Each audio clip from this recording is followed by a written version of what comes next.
Halos gumunaw ang mundo ni Curso matapos mamatay ang asawang si Jenny dahil sa isang plane crash. Pauwi na sana ito noon sa Maynila galing Cebu nang mangyari ang hindi inaasahang trahedya. Mahigit 3 taong walang direksyon ang buhay niya hanggang sa pinilit niyang mag-move on. Isinubsob ang sarili sa trabaho hanggang sa unti-unti ay natatanggap niya na ang nangyari sa tulong ng isang babae. Ngunit isang araw, pagkalipas ng 10 taon, saktong ikakasal na siya sa iba, nakita niya ang dating asawa kasama ng isang batang kamukhang-kamukha niya. Buhay ang asawa niyang inakala niyang patay na. Paano iyon nangyari? Ating alamin ang buong kwento. Napasigok si Curso dahil sa kalasingan at halos masubsob na ito sa countertop ng bar. Paanong hindi? Nakalimang bote na ito ng beer or higit pa. Ganito ang naging buhay ng lalaki simula nang mamatay ang kanyang asawa. 3 taon na ang nakalilipas pero hanggang ngayon hirap pa din si Curso nakalimutan ng babae. Ang madalas kasama ng lalaki ay ang kaibigan nitong si Henry na matatawag na best friend ni Curso. Loyal friend since high school. Ito rin ang nakakaunawa sa kalagayan ng lalaki ngayon. Best man ito sa kasal nila ni Jenny. Si Curso ay lumaki sa mga tita nitong nasa Amerika na ngayon. Separate na rin ang magulang ng lalaki at may kanya-kanya ng buhay. Hindi kasi magkasundo ang dalawa kaya namuhay si Curso na wala ang mga magulang sa kanyang tabi. Ganun man, nagsikap ang lalaki at naging matagumpay sa kabila ng pagkakaroon ng broken family. Nang makilala niyang babaeng magpapatibok ng puso nitong si Jenny, ay tila ba nag-iba ang takbo ng kanyang buhay. Si Jenny ang naging sagot sa malungkot niyang buhay simula pagkabata. Tubong Cebu si Jenny na lumuwas ng Maynila upang magtrabaho. Isa itong teller sa bangko ng kanyang makilala. Noong mga panahong iyon, nagsisimula pa lang siya sa larangan ng negosyo. Tinuruan siya ng kanyang tito Miguel kung paano maging bihasa sa negosyo. Hanggang sa pinagkatiwalaan siya ng mga investors at mga board of directors ng company kaya naging isa siyang CEO. Sa kanya na nga ipinagkatiwala ng tiyuhin ng kumpanya nito at ngayon nasa ibang bansa ang mag-asawa. Nang masiguro niyang kaya niya ng buhayin ng nobya, tsaka niya ito pinakasalan, subalit hindi nito akalain na sa muli mag-iisa na naman siya matapos ang isang trahedya. Hi love, pabalik na ako sa Maynila tomorrow. Masaya ang cute na boses ni Jenny sa kabilang linya habang sinasabi iyon. Tandang-tanda niya pa ang huli nilang pag-uusap ng kanyang asawa. Nagpaalam itong mag-a-attend ng kasal sa isa sa mga pinsan ni Jenny sa Cebu. At gustuhin man niyang sumama, hindi pwede dahil sa trabaho. Isa pa, saglit lang naman ito doon. Thanks love, dahil miss na kita. I love you Jenny. Excited niya pang usal. Ikaw talaga. Anyway, I miss you too and I love you. Bye, see you there. Sabi pa na tumatawa. Pero kinabukasan, nabalitaan na lang niya sa TV ang bumagsak na eroplano kung saan sa kamalasan lulan ng kanyang asawa. At heto, 3 taon na ang nakalilipas, subalit parang kahapon lang ang nangyari at hirap siyang mag-move on. Buddy, tama na yan. Lasing ka na, umuwi na tayo. Naramdaman niyang dumantay sa balikat niya ang palad ni Henry. Muli siyang napasigok at pilit inangat ang ulo. Kaya ko pa, buddy. Order ka pa ng alak. Saad ni Curso na kahit ang pagsasalita ay hindi na maayos. Naiiling si Henry habang nag-order ng alak. Wala naman siyang problema kay Curson kapag nalalasing dahil natutulog lang ito. Ang kaso, kailangan na naman niya itong ihatid dahil sigurado hindi na nito kayang mag-drive. Nakaisang bote pa ang lalaki bago tuluyang nakatulog. Tsaka siya nagpatulong sa isang bartender na dalhin ang lalaki sa kotse upang maihatid niya sa bahay ang kaibigan. Kapag tinatawagan siya nito at gustong uminom, hindi niya sinasabayan ang kaibigan dahil alam niyang siya ang magmamaneho at maghahatid pa uwi dito. Pasado 10:00 na ng gabi at gusto na rin niyang magpahinga. Kung siya lang ang masusunod, gusto niya na lang na mag-asawa ulit si Curson para makalimutan nito si Jenny. Ang kaso kahit sinong babae yung ireto niya, ayaw nito. Humanap na nga siya ng pinakamaganda at isang modelo para maka-blind date lang ng lalaki. Pero napahiya lang ito kay Curso. Mahal na mahal talaga nito ang pumanaw na asawa. Hindi biro ang 3 taon na hanggang ngayon, hindi pa rin makalimutan ni Curson si Jenny. Ganoon ito kalalim magmahal. Hindi niya kasi iyon kaya. Sa bagay, hindi pa siya nag-asawa. Natatakot din siyang masaktan katulad ng kaibigan. Buddy, uwi na tayo ha. Kakabitan lang kita ng seatbelt. Kausap ni Henry kay Curso nang madala niya sa kotse ang kaibigan. Jenny, umuungol ito. Naiiling siyang tinapik sa balikat ng kaibigan bago isinandal ng maayos sa headboard ng sasakyan tsaka siya umikot upang tunguhin ang driver seat. Habang nagmamaneho, panay ang tingin niya sa kaibigan. Pagdating sa bahay, dinala niya ito sa sariling silid. Alam niya ang passcode ng kaibigan kaya nakapasok siya sa bahay nito. Simula nang mamatay ang asawa, nag-iisa na lang ito sa bahay. Pati katulong ay nagsialisan.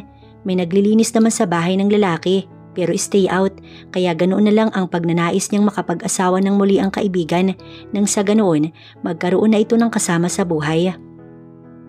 Nang maihatid sa silid si Curso, tsaka siya nagpaalam na uuwi na rin. Hindi na nga ito nakatugon dahil bahagya nang naghihilik.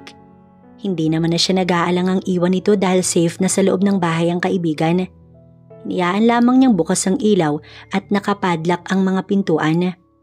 Kinabukasan, pupungas-pungas namang nagising si Curso. Masakit ang kanyang ulot, hindi niya na matandaan kung paano siya nakauwi kagabi, ni hindi niya na nga nagawang magbihis. Pasado 7:00 ng umaga at papasok na siya ng opisina. Naligo lang at nagbihis tsaka umalis na. Doon na siya kakain sa office. Wala rin naman siyang ganang kumain mag-isa. Lalo lamang siyang nalulungkot kapag naaalala ang yumaong asawa. Tinawagan na lang ang kaibigang si Henry at ipinaalam na okay siya. Nagpasalamat na rin dahil alam niyang ito ang naghatid sa kanya dito sa bahay kagabi. Salamat buddy ha, nasabi na lang niya. Alam mo, gusto ko na lang maging babae para ako na ang mag-aalaga sa'yo. Nagboses babae nga ito sa kabilang linya kaya mahina siyang natawa. Noon pa man kasi, ito na ang kaibigan niya at karamay. Parang kapatid na nga ang turingan nila sa isa't isa, lalo at wala naman siyang kapatid. Kung wala nga ito sa buhay niya, iwan na lang niya. Baka masiraan na siya ng bait sa bigat ng dinadala niya sa dibdib dahil sa pagkawala ng kanyang asawa. Ikaw talaga buddy, maiba tayo. Nakausap mo na ba si Mr. Lauricio? Tanong niya na lamang. Si Mr. Lauricio ay may malaking utang sa kanya. Dati niya itong employee sa company na nalulong sa sugal. Nagmakaawa itong pahiramin niya ng pera para sa anak ko noon na nasa hospital. Pero hindi na ito nagpakita pa sa kanya simula nang makakuha ng pera. Hindi na rin ito nag-report sa trabaho. Marami na siyang inaasikaso kaya hindi niya na magawa pang pagtuunan ng panahon si Mr. Lauricio. Dagdagan pang wala itong permanenteng address kaya hirap siyang hagilapin ng lalaki. At bilang business partner niya si Henry, ito na lamang ang ipinaaasikaso niya tungkol sa bagay na iyon.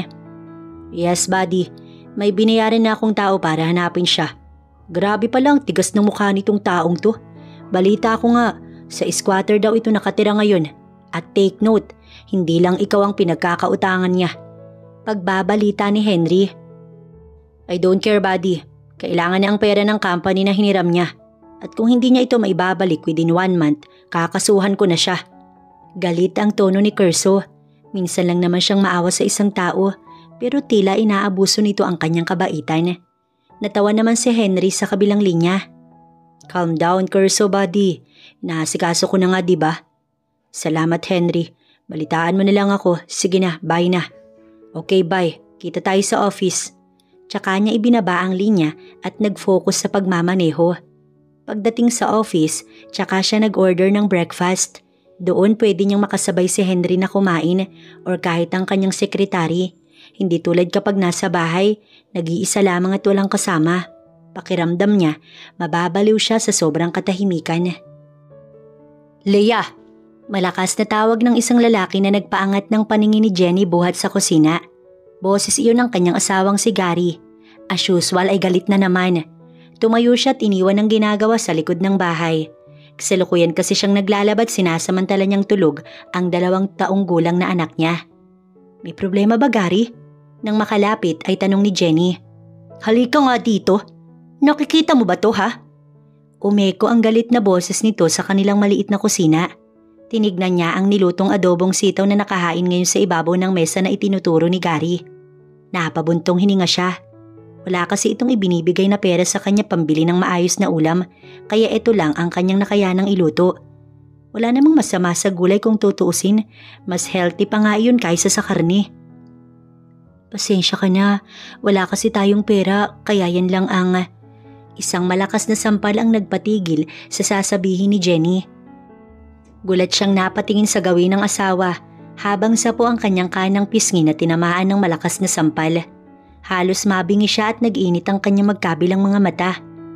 Wala ka talagang kwenta. Kung naghahanap ka kaya ng paraan para kumita ng pera, hindi yung umaasa ka sa akin buwisit ka.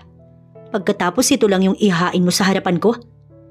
Napasigaw siya nang itaob nito ang mesa sa kanyang harapan, dahilan para tumilapon ng kanin at ulam na nasa ibabaw ng mesa. Nasaktan siya, nahintakutan sa inasal ng lalaki. Siguro nga dahil lasing lamang ito at hindi alam ang ginagawa. Hindi naman ganito dati ang asawa.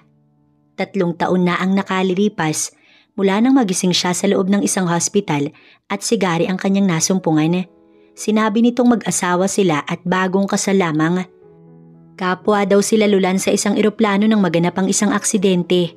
5 silang nabigyan ng pagkakataong mabuhay dahil sa parachute. Wala siyang matandaan noon sa mga sinabi ni Gary. Subalit, lubos niya itong pinaniwalaan. Umuwi sila sa Maynila at nangupahan sa isang apartment. Maayos ang naging trabaho nito at malaki ang kinikita.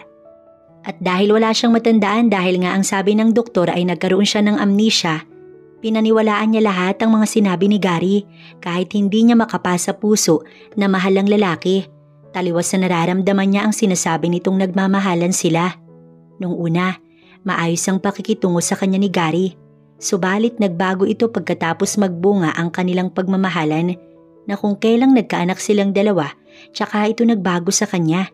Palaging mainitin ang ulo, kahit nga umiiyak ang bata ay sinisigawan nito. Hanggang sa madalas at hindi na umuwi sa kanila ang lalaki. Minsan nga 3 beses lang itong umuwi sa isang buwan na ang tanging dahilan ay malayo ang trabaho. At heto nga tuluyan ang nagbago ang asawa. Nagagawa na siya nitong saktan. Dahil sa ginawa ni Gary sa kanya, umiiyak siyang tumalikod at iniwan ng lalaki sa kusina. Unang pagkakataong sinaktan siya ng lalaki at hindi niya iyon matanggap. Hindi niya kailangan ng asawang walang kwenta at mananakit lang sa kanya. Aalis siya at hindi na babalik pa sa lalaki. Makikipaghiwalay siya rito. Hindi niya na tinapos ang paglalaba at tinungo ang kanilang silid. Kinuha niya ang malaking plastic bag at doon isinilid ang mahalagang gamit ng kanyang anak na si Elio. Paglabas niya ng silid, karga na niya ang anak niya. Nadatnan niyang nakahiga sa sofa si Gary at hindi niya sigurado kung natutulog. Dahan-dahan siyang lumabas ng pintuan, ngunit gising pala ito na agad na napaupo. "Saan ka pupunta, Leia?" Galit nitong tanong. Hindi siya sumagot at tuloy-tuloy na tinungo ang pinto. "Leia!" Habol ng lalaki sa kanya at pinigilan siya sa braso. Umiiyak siyang hinarap ito. "Bitiwan mo ko, Gary. Aalis kami ng anak mo at hindi kita mapapatawad sa ginawa mo sa akin. Hindi ko alam kung totoo nga bang asawa kita at anak mo si Elio. Dahil bukod sa malayo ang mukha niya sa'yo, hindi ko maramdaman na may mahal nga kita. Hindi ko nga alam kung Leia nga ba ang totoo kong pangalan. Ni hindi mo masagot ang mga simple kong katanungan. Wala kang patunay na mag-asawa tayo. Kaya pabayaan mo na kami ni Elio." Puno ng hinanakit niyang saad habang umiiyak. Maraming beses niya itong tinanong kung nasaan ang pamilya, pero sinabi nitong patay na daw lahat. Ni isang larawan na nagpapatunay na mag-asawa sila, wala itong maipakita sa kanya. At ang tanging sinasabi lamang ni Gary, nasama lahat ng mga larawan at papeles nila nang masunugan ng dati nilang tinitirhan. "Leia, nabigla lang ako kanina. I'm sorry, hindi na mauulit. Maggagabi na, saan ka pupunta?" Kinabig siya nito't niyakap habang humihingi ng tawad. Kinuha din ito sa bisig niya si Elio, maging ang plastic bag na dala-dala. Hindi niya rin alam kung saan siya pupunta, lalo at wala siyang pera. Wala ding maalala. Nasaktan lang siya ng sobra sa ginawa sa kanya ni Gary kanina. "Mahal, sorry na. Bati na tayo. Pagod lang ako sa trabaho. Hindi ko naman sinasadya."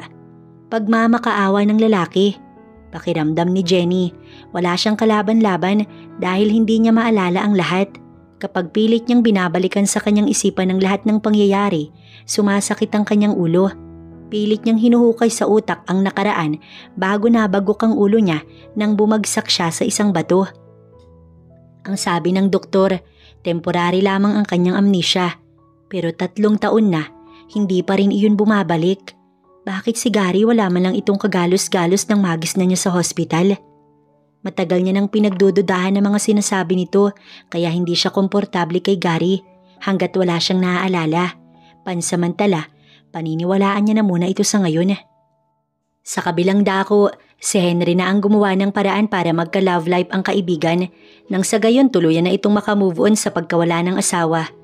Bagaman walang plano si Kersong makipagrelasyon sa iba dahil mahal pa rin niya si Jenny, sinunod na lang niya ang payo ng kaibigan. Siya lang din naman kasi ang nahihirapan sa patuloy na pag-aalala sa asawang matagal nang pumanaw dahil kahit anong gawin niyang pilit isinusubsob ang sarili sa trabaho upang hindi maalala ang dating asawa. Nagsusumiksik pa rin ito sa kanyang isip hanggang sa ipakilala sa kanya ni Henry si Cara. Pagkalipas pa ng 5 taon, heto't handa na nga ba siyang magmahal ulit? Handa na siyang kalimutan ng babaeng unang minahal? Babe, dadaanan kita sa office ha? Pauwi na rin ako, sabay na tayong mag-dinner, okay? Malambing ang boses ni Cara sa kabilang linya. Isa ayun sa nabago kay Kerso ngayon.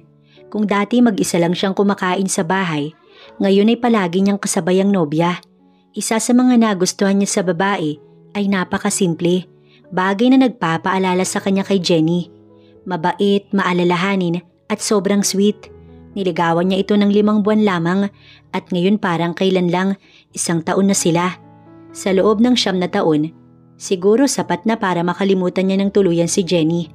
Mauunawaan siya nito kung bakit nagmahal siya ng ibang babae. Hindi na Cara, pauwi na rin ako. Sa bahay na tayo magkita. Habang inaayos sa mga gamit sa ibabaw ng mesa ay saad niya. Ha? Hindi mo ba ako susunduin? Tila nagtatampo ang boses nito. Akala ko pauwi ka na.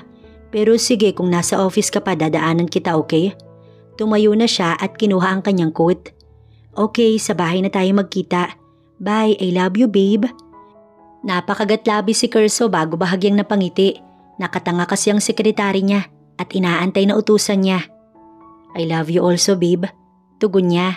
Alam kasi ni Kerso na nag-aantay si Cara ng tugon niya sa kabilang linya. Ngiti si Maruela sa kaswitan ni Kerso sa nobya. Pagkalipas kasi ng maraming taon, ngayon lang siya ulit nagkaroon ng pagkakataong magmahal muli at maging masaya. At dahil yun kay Cara. Sir, kung wala na po kayong iuutos sa akin, prepare na po ako para umuwi. Dinig niyang saad ni Maruela. Wala, thank you. Nginitian siya tsaka ito tumango bago lumabas ng kanyang office. Wala rin pala sa kabilang linya ang nobya, kaya ibinulsa niya na ang cellphone tsaka tinungo ang elevator. Pagdating niya sa bahay, nakita niya nang nakaparada ang kotse ni Cara. Napangiti siya. Naunahan pa siya ng dalaga. Si Cara ay mag-isang itinataguyod ang kumpanya ng yumaon nitong ama. May kapatid itong may pamilya na at ang ina ay nasa ibang bansa naman. Halos pareho silang nag-iisa na sa buhay. Dati din itong nagkaroon ng kasintahan pero nagbago nang may nakitang iba.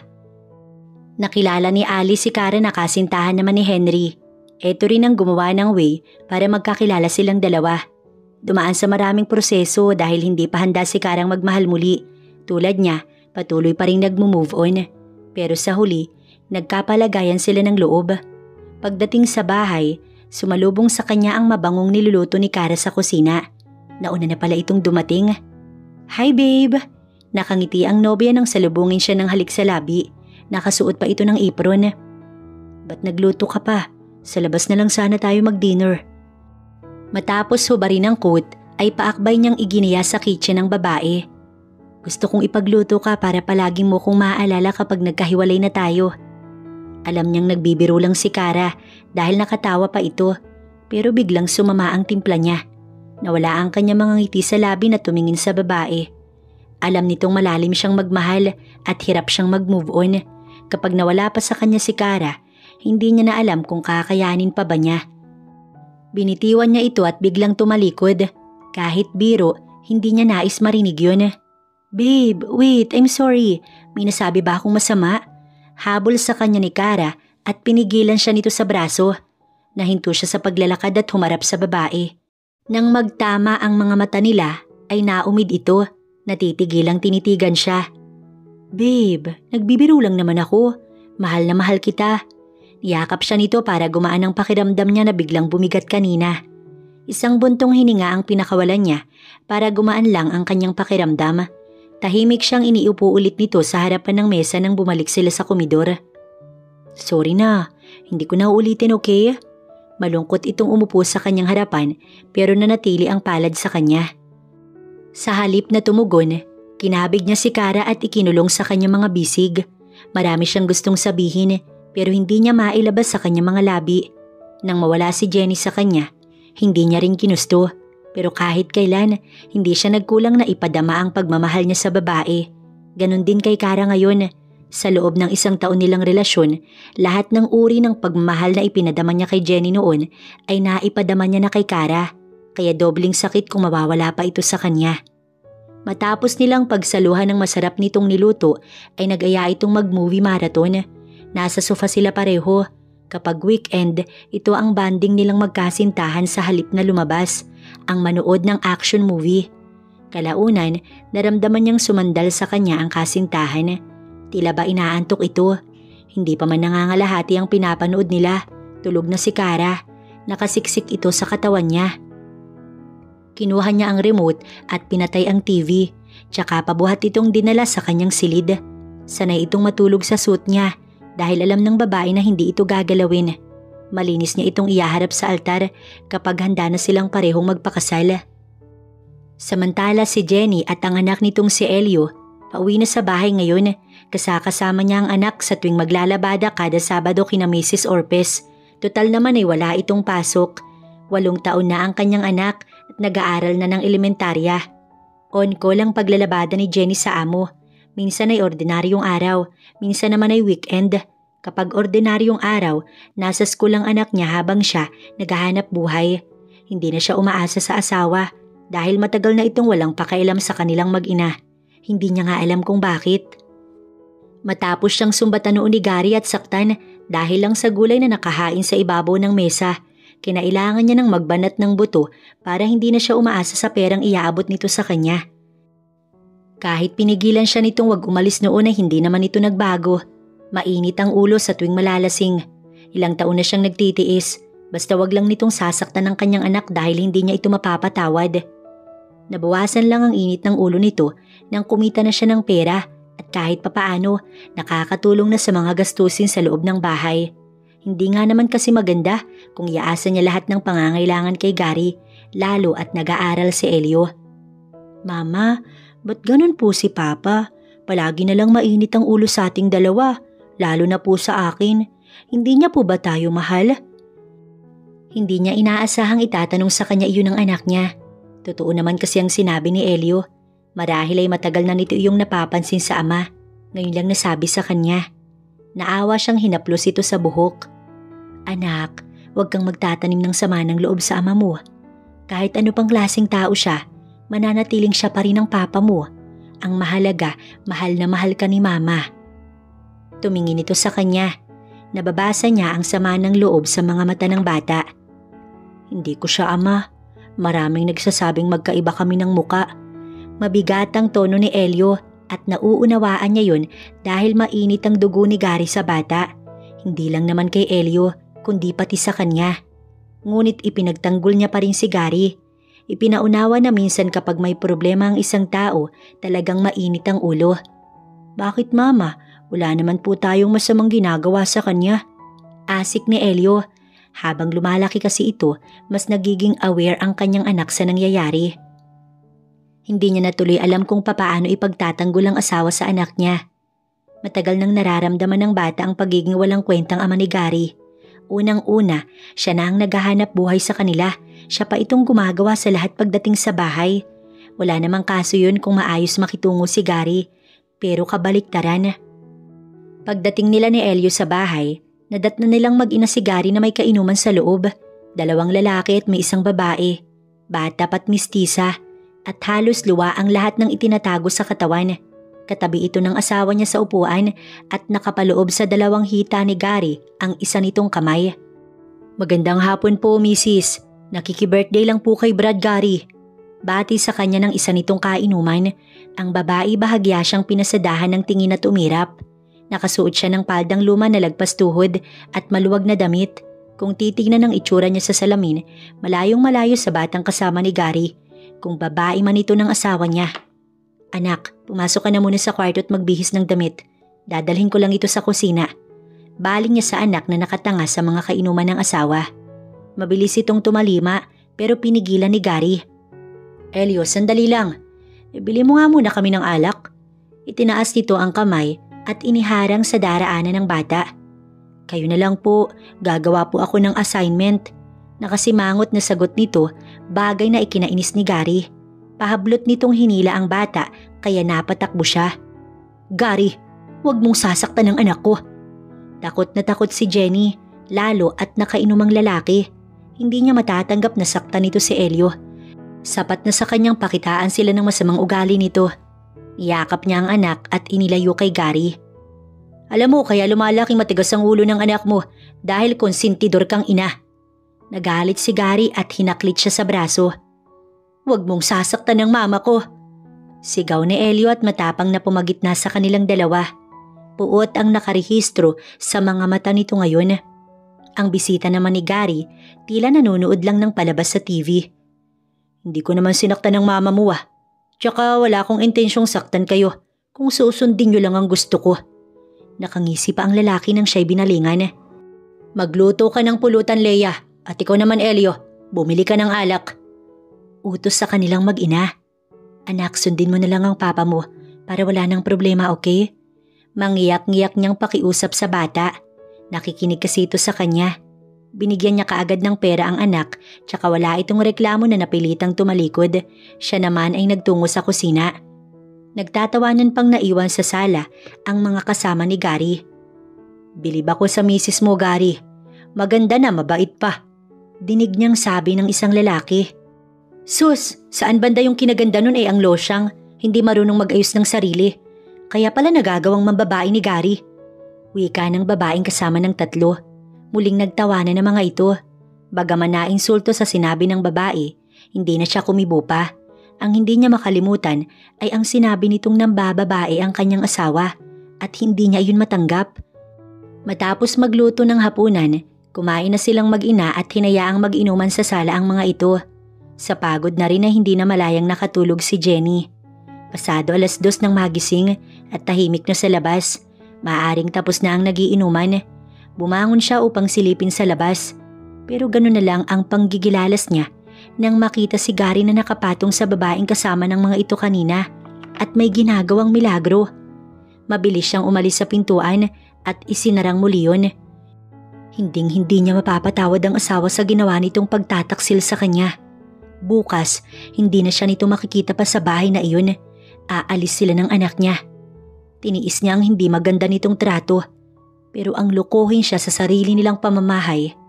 Umiiyak siyang bumalik sa higaan upang matulog, subalit hindi siya dalawin ng antok. Hilam sa luha ang mga mata na nag-impake. Kaya niyang buhayin mag-isa ang anak niya. Hindi niya ito kailangan. Kinabukasan, tulog pa si Gary nang umalis ang mag-inang Elio at Jenny. Sa sofa nakatulog si Gary at katabi pa nito ang babaeng ipinalit sa kanya. Sa loob ng mahigit 9 na taon, tiniis niya ang hindi magandang trato sa kanya ni Gary. Pero yung pambababae nito, hindi niya matatanggap. Leia, saan na kayo pupunta ni Elio? Kay aga-aga. Punasa kanila ni Aling Suling, ang may-ari ng tinitirhan nilang apartment. Papasok ho sa trabaho. Tipid niyang tugon. Bumaba ang tingin nito sa kanyang dalang bagahe. Bakit may dala ka pang malaking bag? Daig mo pa ang naglayas. Nag-away na naman ba kayo ni Gary? Muli nitong ibinalik sa mukha niya ang paningin at marahil napansin ang bahagyang pamumugto ng kanyang mga mata. Hindi niya kasi maiwasang pumatak ang mga luha nang makita ang eksena ni Gary at ng babaeng yun. Harap-harapan siyang pinagtaksilan. Hindi po, sige ho, tutuloy na kami. Ang sabi niya, bago nagtuloy palabas ng iskinita kasabay ng anak niya. Hindi sila pwedeng magtagal at baka magising si Gary. Tsak, pipigilan na naman siya nito at hindi siya papayagang umalis. Nag-uusap na ba kayo? Leia, sandali lang. Hinabol pa sila ng sigaw ni Aling Suling pero tila naging bingi siya. Napapatingin pa sa kanya ang anak at batid niyang ito man, nagtataka sa ura-urada nilang pag-alis. Mama, bakit nga ba tayo may dalang malaking bag tapos nagmamadali po tayong umalis? Hindi pa nga po tayo kumakain. San po tayo pupunta? Di ba wala ka naman pong laba ngayon kay Mrs. Orpes? Hanggang sa hindi na nakatiis si Elio at nag-usisa. Pero sa halip na sagutin, mas pinili niyang bilisan ang paglalakad nila patungo sa paradahan ng tricycle. Anak, aalis na tayo. Iiwan na natin ang papa mo. Di ba yun naman ang gusto mo? Nasa tricycle na sila nang sabihin niya iyon. Talaga po? Namilog ang mga mata nito sa tuwa sa halip na malungkot. Hindi man ito sinasaktan ni Gary pisikal pero palaging nasisigawan at pinag-iinitan. Madalas kapag wala siya, inaalila din ito ng ama. Ang rason ni Gary, dapat daw maaga itong matutong magtrabaho sa loob ng bahay kahit sa murang edad pa ng kanyang anak. Tumangutango siya. Saan po tayo pupunta, Mama? Sa huli ay nag-alala ito. Sa malayo kung saan hindi niya tayo masusundan. Tiyak na hanapin niya tayo kapag nalaman niyang wala na tayo sa bahay. Pilit niyang itinago ang gusto ng pumatak na mga luha. Ayaw niyang makita ng anak na pinanghihinaan siya ng loob. Gusto niya itong maging matapang na harapin ang susunod pang hamon ng buhay nilang mag-ina. 2 oras ang naging biyahe nila sakay ng bus. Bagaman kinakabahan dahil hindi niya alam kung saan pupunta, kailangan niyang lakasan ang loob niya. Ito yung unang pagkakataon na makikipagsapalaran siya sa kabila ng walang maalala sa kung sino siya. Mabuting at bawat sahod niya kay Mrs. Orpes, nagtatabi siya ng pera palihim sa asawa. Kaya ngayon ay may plano siyang mangupahan ng kanilang matitirahan ni Elio, kung saan man sila mapadpad at dito maghanap ng trabaho. Kahit anong trabaho papasukin niya para sa kanilang mag-ina. 4,000 ang kwarto kasama ang ilaw. Electric fan lang ang pwedeng gamitin. Kapag nagdagdag ng appliances, magdadagdag ng 300. Saad ng babaeng nakausap ni Jenny na may-ari ng napagtanungang apartment kung saan sila bumaba ng bus ni Elio. Sapat na nga ba ang layong yun para hindi sila mahanap ni Gary at masundan? Hindi niya alam, hindi siya sigurado, basta mag-iingat sila. Kukunin ko po, tugon ni Jenny. Pinagsalit-salitan sila nito ng tingin ni Elio. Kayo lang ba dalawa? Opo, si Elio po anak ko. Ako naman po si Leia. Pagpapakilala niya rito. Eto naman ang umiti sa kanila ni Elio. Mukha namang mabait ang ginang na nagpakilala sa kanyang aling Vanji. Katunayan ay pinahiram pa sila ng electric fan na tuwalis, maging basahan para makapaglinis siya ng kwarto. Maliit lamang ang silid, sakto sa kanilang mag-ina. Katabi ng lababo ang banyo. Sa gilid ay may papag at may nakadikit na cabinet sa pader. Bukod doon ay wala ng ibang gamit. Katuwang niya sa paglilinis ang maaasahan na anak. Niligyan nila ng kurtina ang pagitan ng kusina at pinakasilid para naman hindi masyadong kita ang kanilang higaan. Mama, hindi na po ba ako mag-aaral?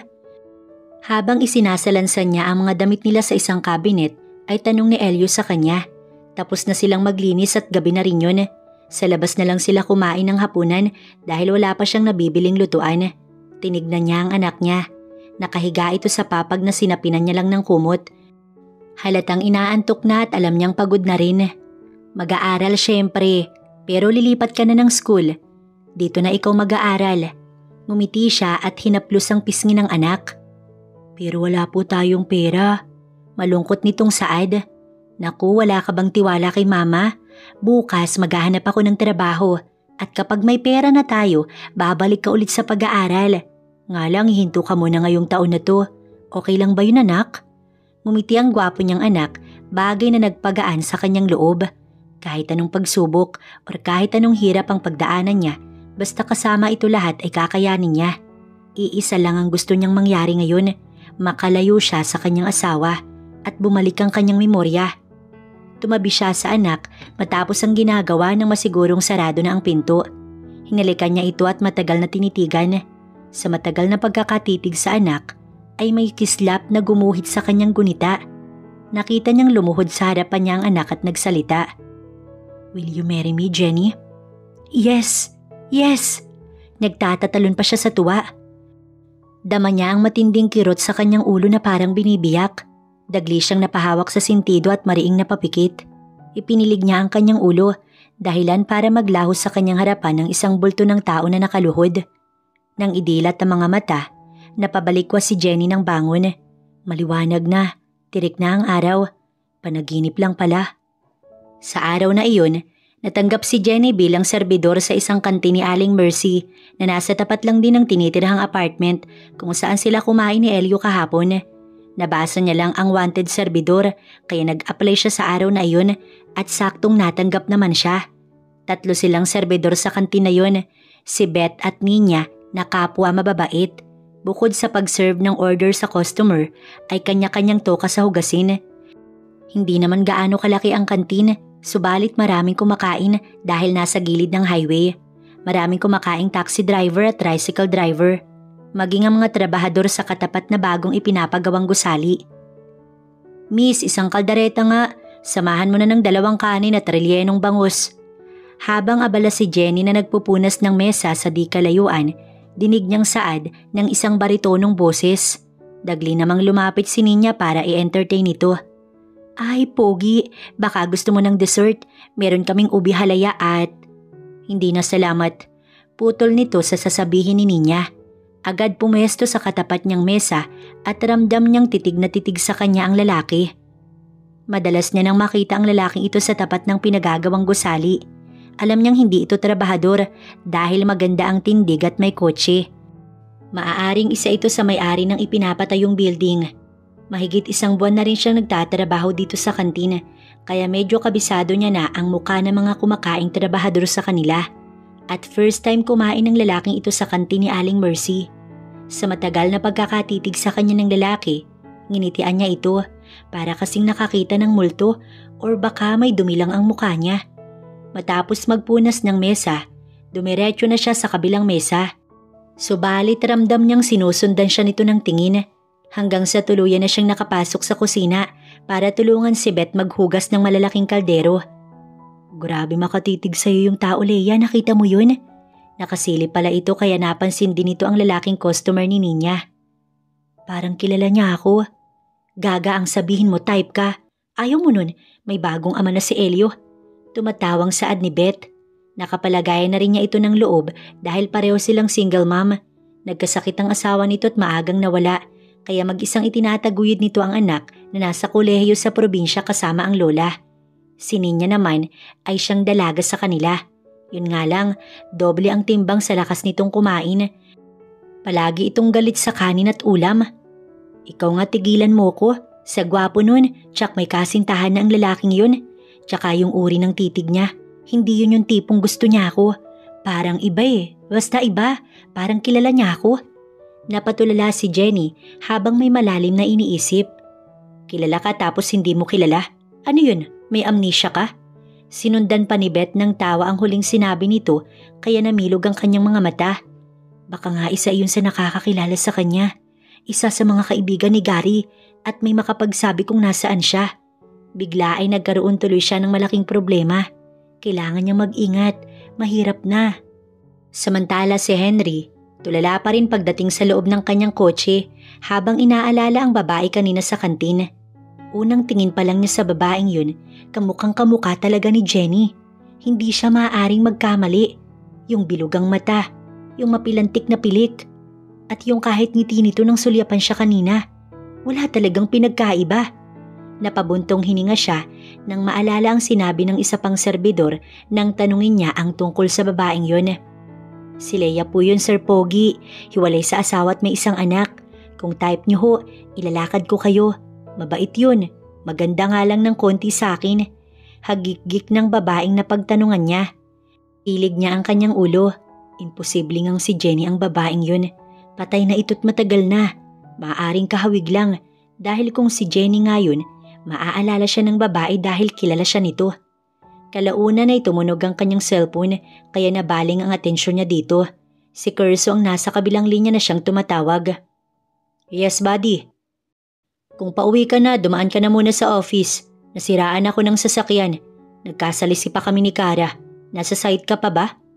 Yes, nasa site pa ako. Pauwi na rin. Nagsimula niyang buhayin ang makina ng sasakyan. Salamat. Hindi ko alam kung anong oras matatapos to.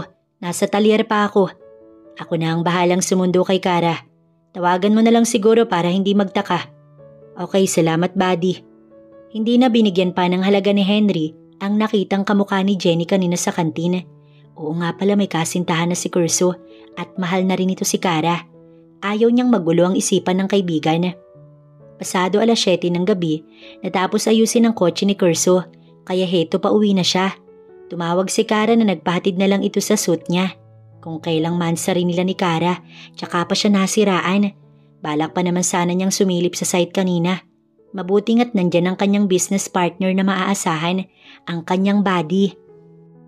Hi babe, I miss you. Happy 13th Mansari. Agad siyang niyakap ni Kara. Dim light ang buong unit at may pa-surprise pa ito sa kanya.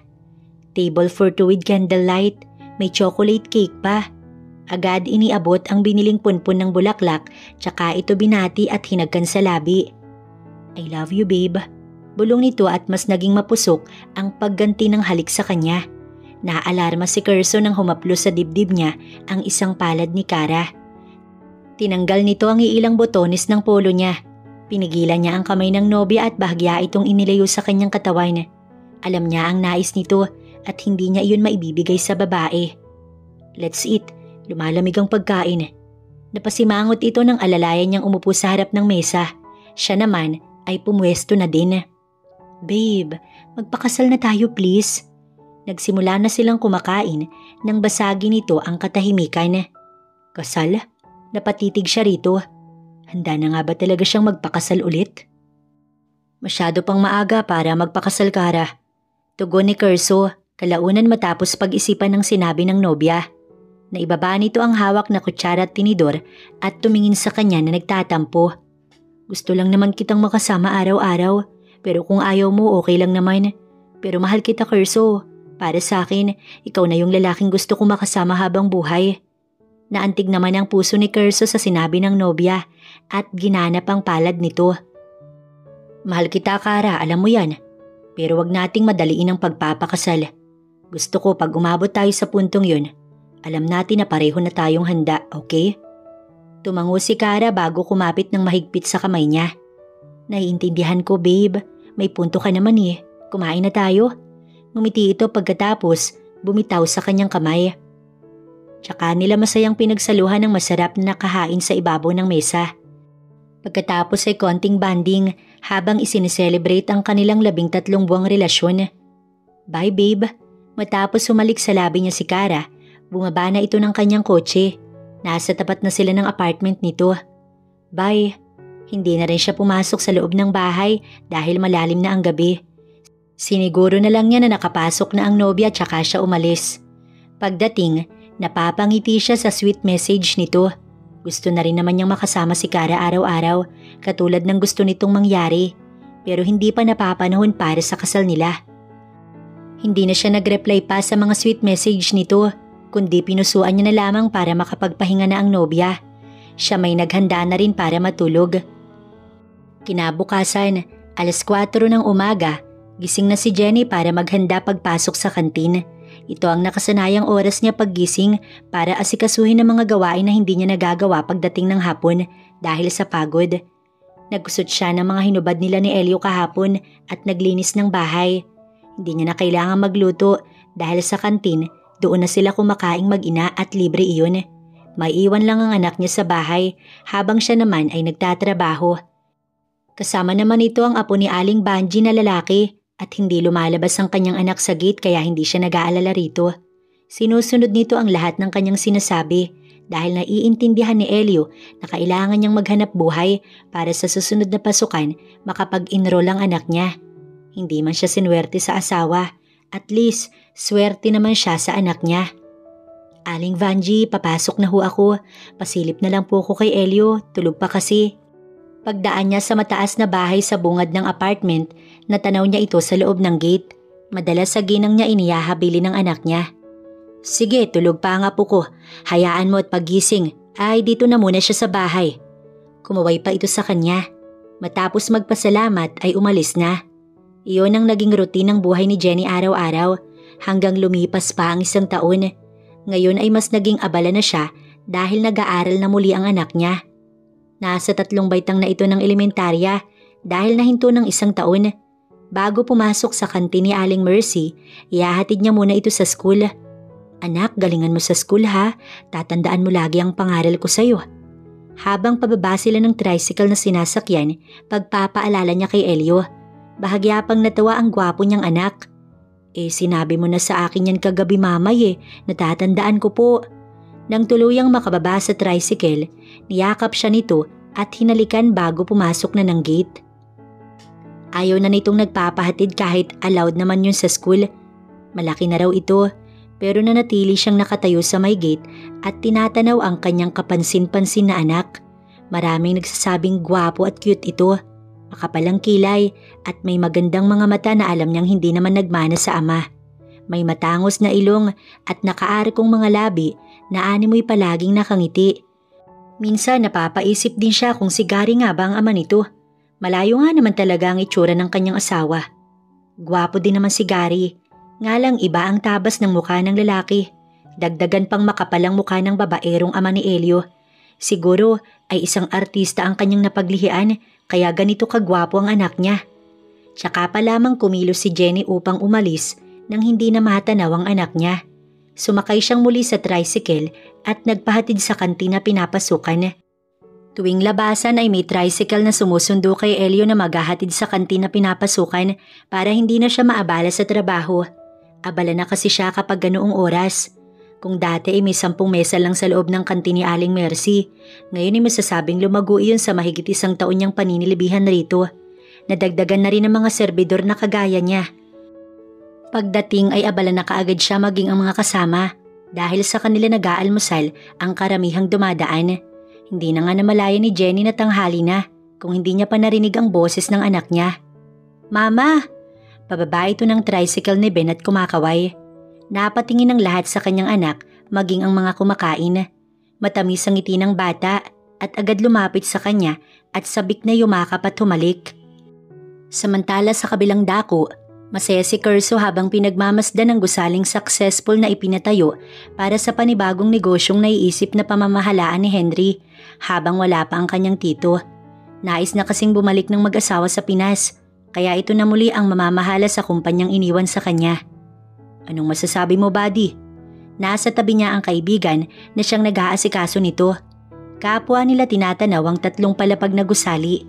Halos 1 taon din ang kanilang inintay na matapos iyon, lalo at nagkaroon ng problema matapos mag-back out ang nakuhang architect. Nabinbin iyon ng halos 5 buwan, pero ngayon sa wakas, tapos na rin ang pag-aantay nila ni Henry. Congratulations to both of us, buddy. Nakangiting kinamayan siya nito. Mas matatag pa kasi sa gusaling yun ang pagkakaibigan nila at may malaking utang na loob siya rito. At dahil dyan, magpapainom ka ngayon. Tinatawanan siya ni Henry sabay tapik sa kanyang balikat. No problem. Tinignan niya ang oras, 11:45. Hapon niya pa susunduin ang nobya. May usapan silang dadaan mamaya sa dress shop para sa wedding dress nito. At yes, pumayag na siyang makasal na sila next month. Siguro naman sapat na ang 2 taon nilang relasyon. Sure na siya sa nararamdaman para kay Kara at handa na ring lumagay sa tahimik. Pero mag-lunch muna tayo, buddy. May masarap na kainan dyan sa tapat. Aya ni Henry sa kanya, sabay turo sa katapat na resto at may malaking placard na ang nakasulat ay kainan ni Aling Mercy. Let's go. Nagpatiuna na siya sa kaibigan patawid ng kalsada. Mama! Naagaw pa bigla ang kanyang atensyon ng batang sumigaw pababa ng tricycle habang kumakaway at sinalubong ng isang babae. Sakto na sila ni Henry na nasa tapat ng kainan at tulala siyang natigilan habang nakatitig sa mag-ina. Hindi siya maaaring magkamali. Jenny? Bulalas niya at may kilabot na naramdaman sa kanyang buong katawan, lalo na nang makita ang babaeng humahalik sa babae. Iisa ang mukha nila ng bata.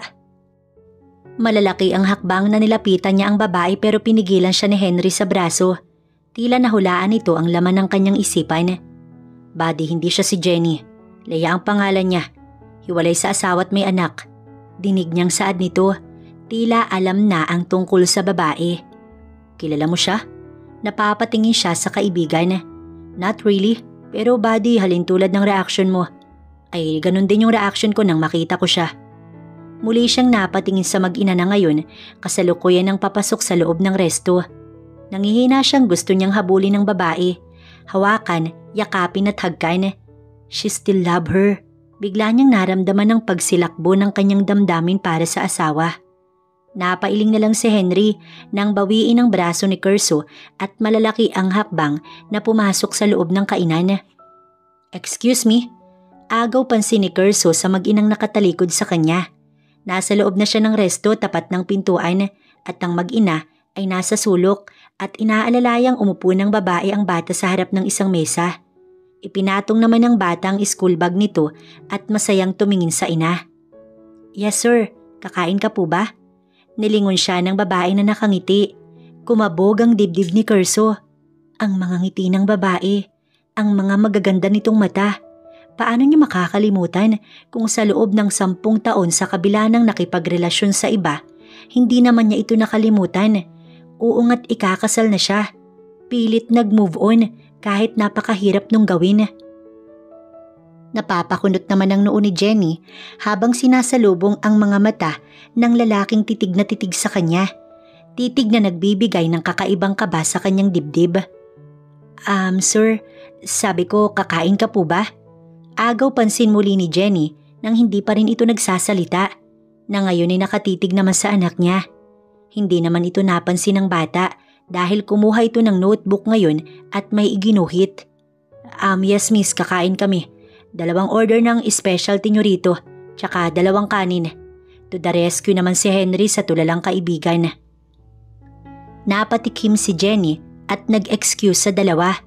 Siguro kung nakakamatay ang titig, kanina pa siya bumulagta sa simento. Pakiramdam niya sa titig ng lalaki, sinusuri pati kaluluwa niya. At bakit ba siya naaapektuhan? Parang nanginginig ang tuhod niya na napasandal sa pinto ng kusina habang binabalansi ang tayo. Para kasi siyang mabubuwal. Ano ba ang meron sa taong yun? Sapo ang dibdib na sumilip siya sa 2 lalaki.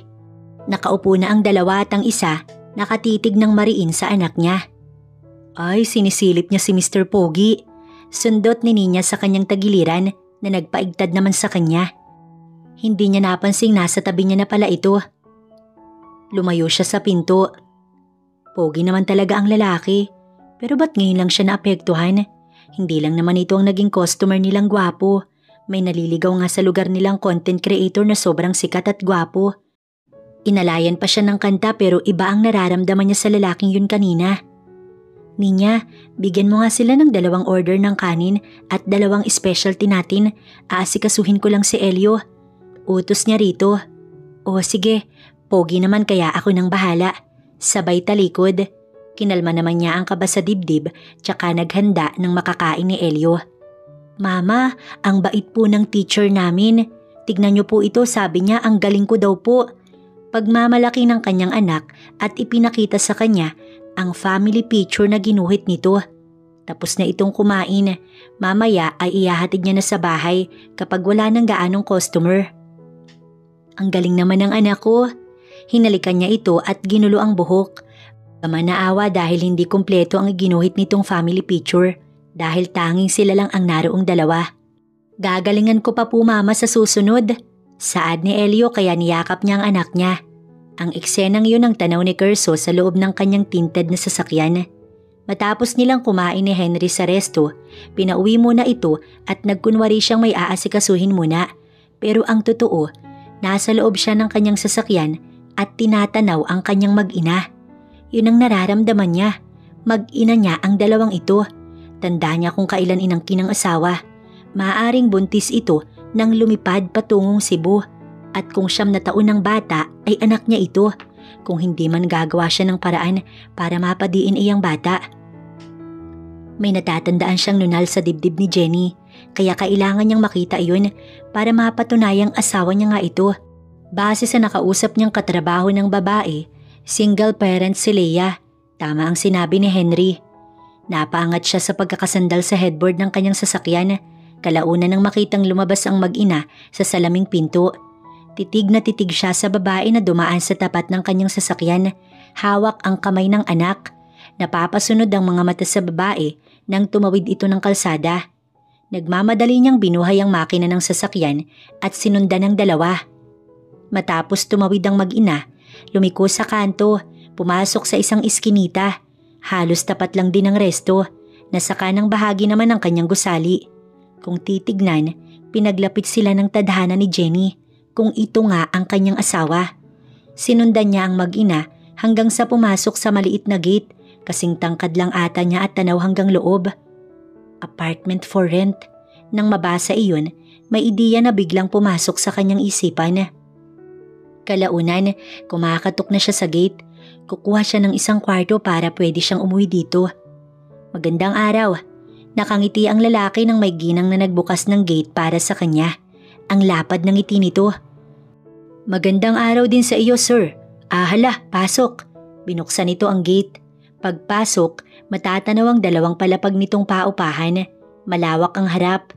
Ang unang pinto ay may malaking bahay na may panibagong gate. Kukuha ko ng isang kwarto kung may available. Sakto, may kaaalis lang kanina. Trabahador dyan sa construction site. Tapos na daw ang project kaya lumipat na ng ibang lugar. Halika para makita mo. Agad siyang inanayahan nito upang tignan ng silid.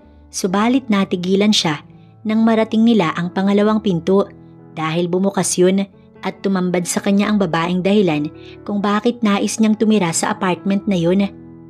Hi, bati niya at nginitian ito. Ngiti na ginantihan nito tsaka tila nahihiyang nilagpasan siya. Si Leia ang nakatira sa pangalawang pinto kasama ang kanyang anak. Itong pangalawang pinto naman ang bakante. Paliwanag ng ginang na hindi masyadong naintindihan dahil nakasunod ang tingin niya sa babaeng tumalikod. Pati kilos at bawat pagkurap ng mga mata. Si Jenny talaga ang kanyang nakikita. Kailangan niyang makita ang nunal sa dibdib nito para masigurong ito nga ang kanyang asawa. Heto kaya, bagay sa aking babe? Malambing na tanong ni Kara sa nobyo. Nasa dress shop silang dalawa para magsukat ng wedding dress. Pangtatlong ideya na iyon ni Kara, pero napapansin niyang puro oo lang si Kerso dahil tila may malalim itong iniisip. Marahil pagod lang ang nobyo sa trabaho. Pero ang totoo, hindi mawala sa isip ni Kerso si Jenny at ang kanyang anak. Iniisip ng lalaki ang unang hakbang para makalapit sa mag-ina. Di pa nga niya nasasabi sa nobya ang tungkol sa apartment na kinuha niya malapit kina Jenny. Iniisip niyang ilihim na lang muna iyon sa nobya. Nawalan tuloy ng gana si Kara mamili ng damit, kaya kung anong unang nasukat ayun na lamang. Are you okay, babe? Gusto mo na bang magpahinga? Si Kara na muli na nagtanong. Ngayon ay naglalakad na sila patungo sa sasakyang nakaparada. Halatang wala pa rin sa sarili si Kerso. Yes, babe. Ihahatid na kita. Pasensya ka na, napagod lang ako kanina. Hinging paumanhin ng lalaki. Nakadama ng lungkot si Kara dahil never siyang inihatid ng nobyo sa bahay na hindi niya inaayang mag-dinner. Although kaya naman niyang gumawa ng pagkain para sa kanyang sarili, pero iba pa rin yung kasabay niya ang lalaki. Nasanay siyang matutulog na lang pagdating sa bahay. Si Kerso naman pagkahatid sa nobya, bumalik sa apartment malapit kina Jenny. Bumili siya ng kumpletong gamit dahil nais niyang mag-stay sa apartment. Gusto niyang mapalapit sa mag-ina. Hindi niya alam kung bakit ganito na lang ang sidhi ng pagnanais niyang mapalapit sa kanyang mag-ina. Tila ba may kung anong malakas na enerhiyang nagtutulak para gawin ang bagay na ito. Pasado 6:00 nang nakauwi si Jenny at napansin niyang may dalawang lalaking nakatayo sa tapat ng nakabukas na pinto katabi ng kanilang silid. Sandali pa siyang natigilan. May bago na palang nakalipat sa katabi nilang silid. Dahil nasilip niyang may nag-aayos pala sa kwarto ng mga yun. Thank you. Maya-maya ay lumabas ang pamilyar na lalaki mula sa loob at binigyan ng pera ang dalawang lalaki. Nang hindi sinasadya, napalingon ito sa kanyang gawi.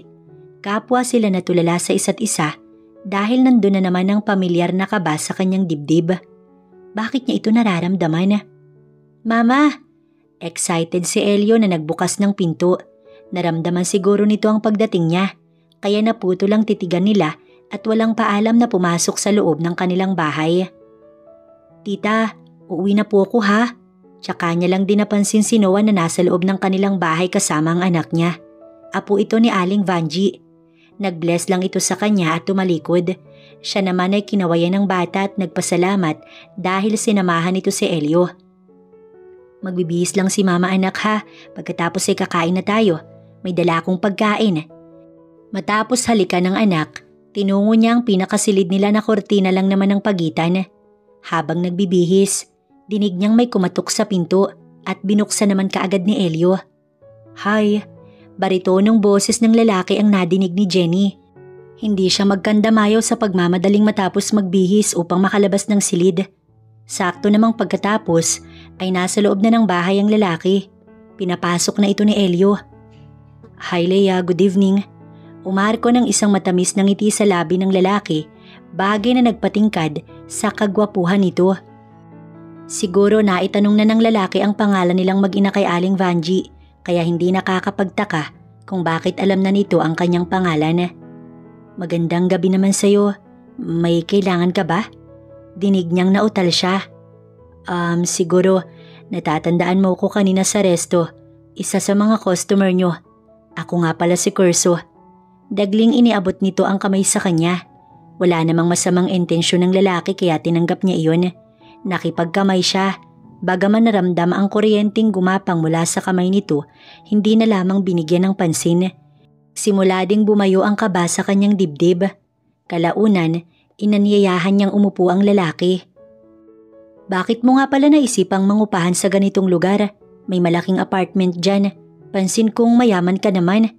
Curious niyang tanong. "Wala lang, para kasing tahimik dito." Inilibot pa ng lalaki ang paningin sa maliit nilang kwarto bago pinagsalit-salita ng mga mata nito sa kanilang mag-ina. Tsaka niya lang naisipang ipakilala ang tila nahihiyapang anak niya kaya nakasiksik ito sa kanya. "Si Elio nga pala ang anak ko. Pagpapakilala niya rito." "Ilang taon na siya?" Tanong nito kay Elio mismo nakatingin.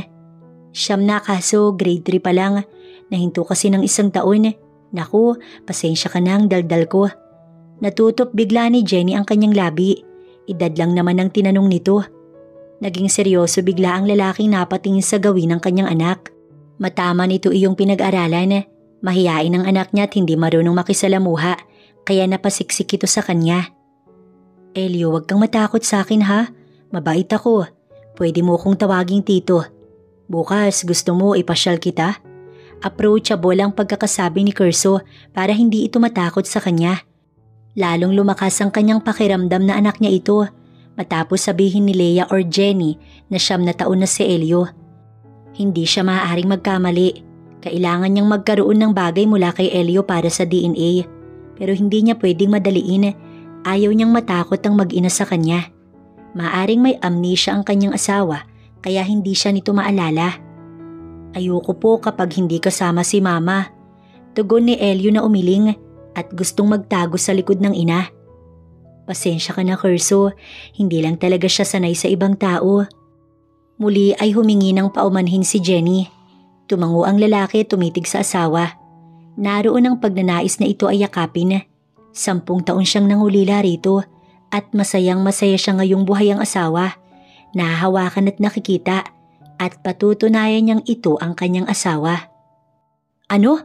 Nasisiraan ka na ba ng bait?" React ni Henry nang sabihin ni Curso na hindi niya napakakasalan ng nobya dahil kay Jenny na dating asawa. 2 araw na ang nakalipas at naging panauhin siya nito sa kondo. "Nakita ko na ang asawa ko, buddy. Siguro maiintindihan ni Kara yun." Lumagok siya ng alak na nasa shot glass. "Teka lang ha. Sinasabi mo bang si Leia ay si Jenny? Paano?" "Wala pa ang DNA results namin ni Elio. Pero yung lukso ng dugo ko sa tuwing makikita ko siya ay nandun." Tugon niya. Nagawa na kasi niya ng paraan ang tungkol sa DNA test nila ni Elio. Iyon ang rason kung bakit nakipag-close siya sa bata para makakuha ng isang bagay na pwedeng gamitin at nagtagumpay nga siya. Ngayon ay araw na lang ang kanyang bibilangin, malalaman niyang anak niya ito o hindi. Hindi ako kumbinsido. Iiling-iling si Henry na tila naaawa kay Kara. "Sa ngayon hindi ka pa maniniwala sa akin, pero kung susuriin, tugma lahat ng araw na naghiwalay kami ni Jenny. Buddy, asawa ko si Leia. Malakas ang kutob ko, patutunayan ko sa iyo yan. Maaaring nakaligtas siya sa plane crash at nawala ng memorya. Buntis siya nang umalis patungong Cebu. Yun ang aking hinala." Giit ni Curso sa kaibigan. Saglit itong nag-isip bago tumingin sa kanya. "Pero malaking problema. Ikakasal na kayo ni Kara. Mahal ka niya. Umaasa siya ng happy ending sa inyong dalawa." Siya man ay natigilan sa sinabi ni Henry, kaya nga hindi pa niya masabi kay Kara ang tungkol dito. Hindi niya alam kung paano. Mahal siya ni Kara at masasaktan ito. Ang akala niya, handa na talaga siyang magmahal ng iba pero ngayong nakita niya na si Jenny, tsaka lang niya napagtanto na mahal niya pa ang dating asawa. Sasabihin ko kay Kara ang tungkol sa mag-ina ko. Hahanap lang ako ng tamang tiyempo. Kapag napatunayan kong si Leia at Jenny ay iisa lamang. Napabuntong hininga si Henry at nangalumbaba. Mas problemado pa ito sa kanya. Halos buong isang araw niya na itong pinag-isipan. Maya-maya, nagkatinginan sila nang tumunog ang kanyang cellphone. Naku, ayan na si Kara. Tiyak, hinahanap ka na. Tumayo ito sa pagkakaupo niya. Mag-usap muna kayo. Sa kusina lang ako.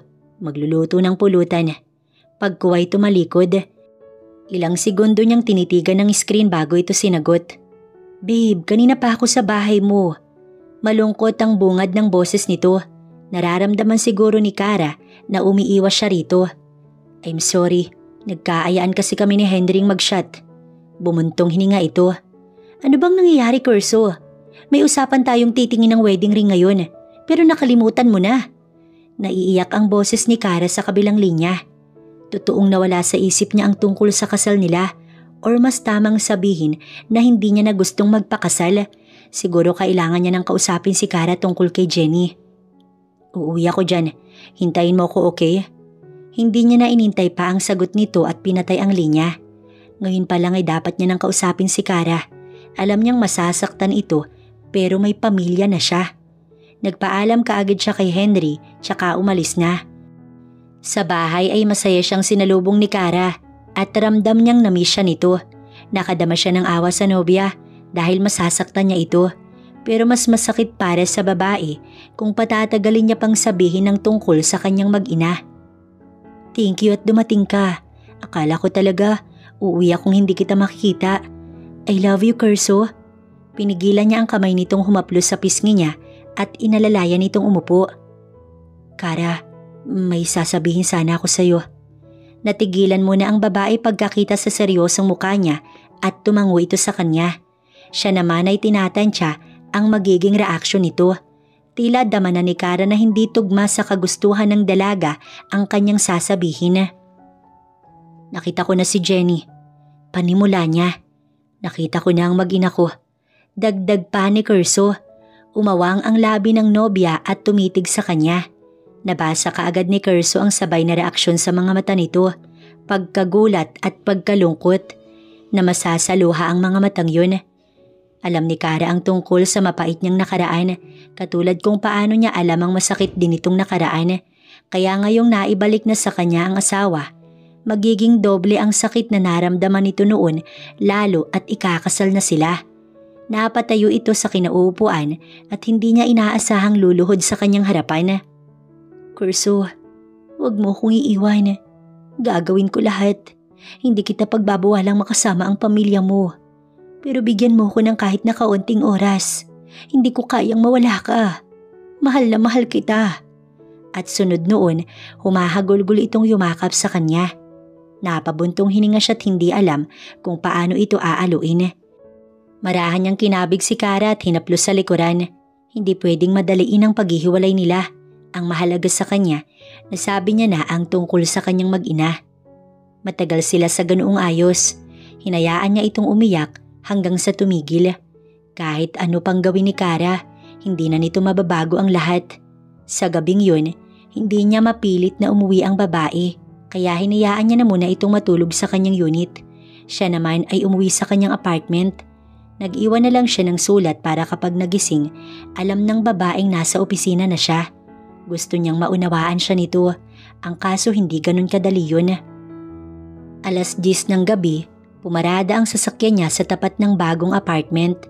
Pagbaba pa lang ng sasakyan, tanaw niya si Jenny na nagsasampay ng mga nilabhan.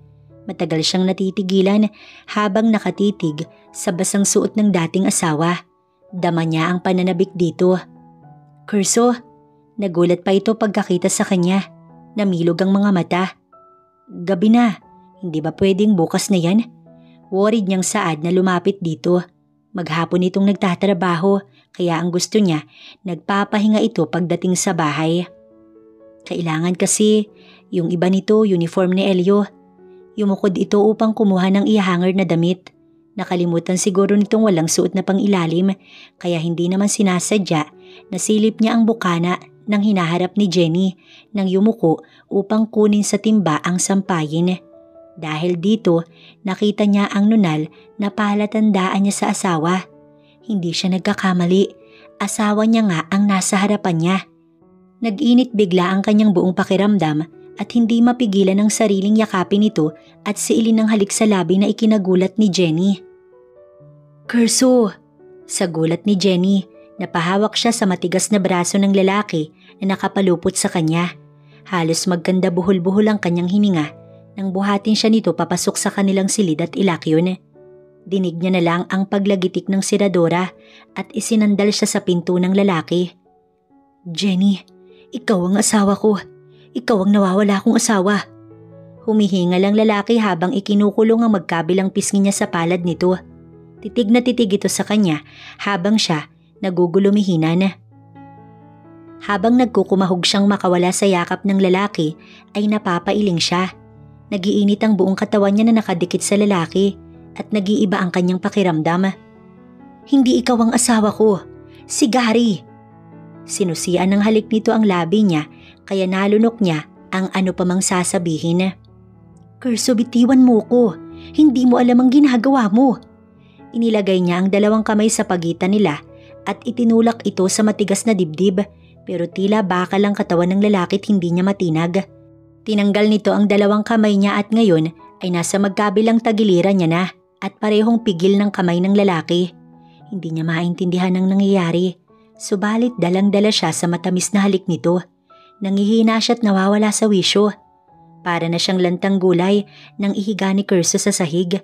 Hindi niya nakontrolado ang takbo ng kanyang isipan. Parang may isang gunita ang gumuguhit sa kanyang memorya sa ganitong eksena. Kayakap ang isang lalaki, kahalikan at inaangkin siya. Ganitong-ganito ang masarap na pakiramdam na pamilyar sa kanya. Wari ba mahal niya ang lalaking ito at hindi niya matatanggihan ang pananabik na nararamdaman sa kanya. "Jenny, I love you. Sobrang namiss kita." Bumubulong ang lalaki habang bumababa ang mga halik sa kanya. Tuluyan na siyang nakalimot at nagpatianod sa init na nararamdaman niya. Hinayaan niya ang lalaki. Matapos ang mainit na sandali, matagal siyang tinititigan ni Curso. Kinintala ng mainit na halik sa labi. Nasa sahig sila pareho ni Curso at nakabalot ng kumot ang mga katawan. Tulala siyang nakatitig sa lalaki. Ang laki nga ng hawig nito kay Elio. Ngayon niya lamang napansin, pero sabi ni Gary, "Heto ang larawan nating dalawa nung magkasintahan pa lang tayo." Agaw atensyon sa kanya ni Curso mula sa cellphone ng larawan nilang dalawa. Napatanga siya. Kamukhang kamukha nga niya ang babaeng kasama nito, pati ang mga ngiti nila ng babae ay iisa. At eto naman ang kasal natin. Nanatili sa screen ng cellphone nito ang kanyang titig. Hindi siya makapaniwala. Nagiinit ang kanyang mga mata. Kung ganun, nagsinungaling si Gary sa kanya. Kaya pala wala siyang nararamdaman para sa lalaki. Ni kapag hinahawakan siya nito, nangingilag siya. Hindi niya naramdaman yung kaba sa kanyang dibdib sa tuwing makakaharap ito. Tulad ng naramdaman niya sa unang pagkikita nila ni Curso. Wala itong maipakita sa kanyang palatandaan na ikinasal sila. Marami itong alibay at inililigaw ang kanilang topic. 9 na taon siya nitong pinaikot. Pero hindi kita maalala. Iiling-iling siyang naluluha. Natatakot siya na baka kasinungalingan na naman ng lahat ng iyon. Dahil may amnesia ka, Jenny. Huwag kang mag-alala. Tutulungan kitang maalala mo ko. Babalikan natin ang lahat ng lugar kung saan tayo madalas magpunta. Basta magtiwala ka lang sa akin, mahal kita, okay? Hinaplos ng lalaki ang pisngi niya at muli siyang hinalikan sa labi. Halik na mas lumalim na nagpainit na naman sa kanyang pakiramdam dahil kasabay nun ay gumapang na ang kamay ng asawa. Masuyo ang bawat ginagawa nito sa kanya. Sa muli ay inangkin siya ng lalaki sa pangalawang pagkakataon. Umaga na kinabukasan ng magising si Jenny. Wala na siya sa sahig kundi nasa papag. Bihis na rin siya na alam niyang si Kerso ang gumawa. Sa may sala ay may malalakas na tawanan ni Elio at Curso ang naririnig niya. Madali ring nakuha ng lalaki ang loob ng anak niya. Kasing bilis na nakuha ni Curso ang kanyang loob. Bagaman wala siyang maalala, matibay naman ang ebidensya ni Curso na sila nga ay mag-asawa. Tama, may napaginipan siya noon isang gabi na may lalaking nakaluhod sa kanyang harapan. Tanda niyang nagpropose ito sa kanya ng kasal, pero si Elio iyon dahil kahawig ito ni Curso. Maaaring isa iyong pahiwatig. Habang pilit inaalala ang nakaraang iyon, gumuhit ang matinding kirot sa kanyang ulo. Kirot na halos hindi niya makayanan at impit siyang napasigaw. Tila may mapuputol na ugat sa kaloob-looban ng kanyang utak. Nanginginig ang mga kamay na pilit hinahagilap ang gilid ng kama. Curso, tulong! Sigaw ni Jenny. Sa sobrang sakit ng ulo niya na parang mabibiyak yun, samot-saring mga pangyayari ang sabay-sabay na umiiksena sa kanyang gunita. Naroon ang eksenang ikinakasal sila ni Curso. Nandoon din ang eksenang nasa loob siya ng nagkakagulong mga tao sa loob ng eroplano. Malabo ang mga pangyayari, pero kita niya lahat kung paanong takot na takot siyang nakahalukip-kip sa sulok. Dahil dito, lalong kumirot ang kanyang ulo. Mas sumidhi pa nga ang sakit. Jenny, anong nangyayari? Tinaluhong siya ni Curso nang makita ang kanyang itsura. Curso, ang sakit. Impit niyang usal, hawak ang magkabilang sentido at namimilipit na sa sakit. Hindi niya nang halos mapigil ang pagluha. Naramdaman niyang bigla na lang siyang binuhat ni Curso at inilabas ng bahay. Kasunod na pumapalahaw ang anak niya. Pagkatapos nun, wala na siyang natandaan pa. Katapusan na ba niya? Sa ospital nagising si Jenny na agad napabalikwas ng bangon. Marahan niyang kinapa ang kanyang sarili. Dama niya ang pagbulong ng kanyang mga luha habang inililibot ang kanyang paningin sa paligid ng hospital. Buhay siya. Nakaligtas siya mula sa malagim na trahedya sa pagbagsak ng sinasakyang eroplano. Alala niyang may mga kasama siyang naglakas loob na tumalon dahil may parachute naman, pero sa kagubatan siya bumagsak at wala na siyang maalala pagkatapos nun. Mama, gising ka na po? Wala na po bang masakit sa'yo? Napalingon si Jenny sa batang bigla na lang nagsalita sa loob ng kanyang silid at palapit sa kanya. Bigla siya nitong niyakap ng mahigpit. Mama? Tinawag siya nitong mama. Napapatingin si Jenny sa bata. Nahahawig ito sa kanyang asawa. Thanks God, gising ka na Jenny. Mula sa pinto ang boses at nasorpresa siya pagkakita sa lalaki. Hindi siya makapagsalita nang pareho siyang yakapin ng bata at ng asawa. Curso? Napaiyak na siya sa sobrang saya sa hindi inaasahang tagpo para sa kanila ni Curso. Nung time na yun, hindi niya na inisip na mabibigyan pa siya ng pangalawang buhay para makasama ang asawa. Akala niya nga'y katapusan na niya, pero heto't yakap siya nito. Matapos ang matagal nilang yakapan, hinaplos niya ang pisngi ng asawa. Curso, akala ko hindi na ako makakaligtas. Paano mo na lamang nasa hospital ako? Umiiyak niyang pag-uusisa. Matagal itong napatingin sa kanya. Naaalala mo na ako, Jenny? Ngumiti ito at muli siyang niyakap. Yes, hiyaw pa ng kanyang asawa. Mama?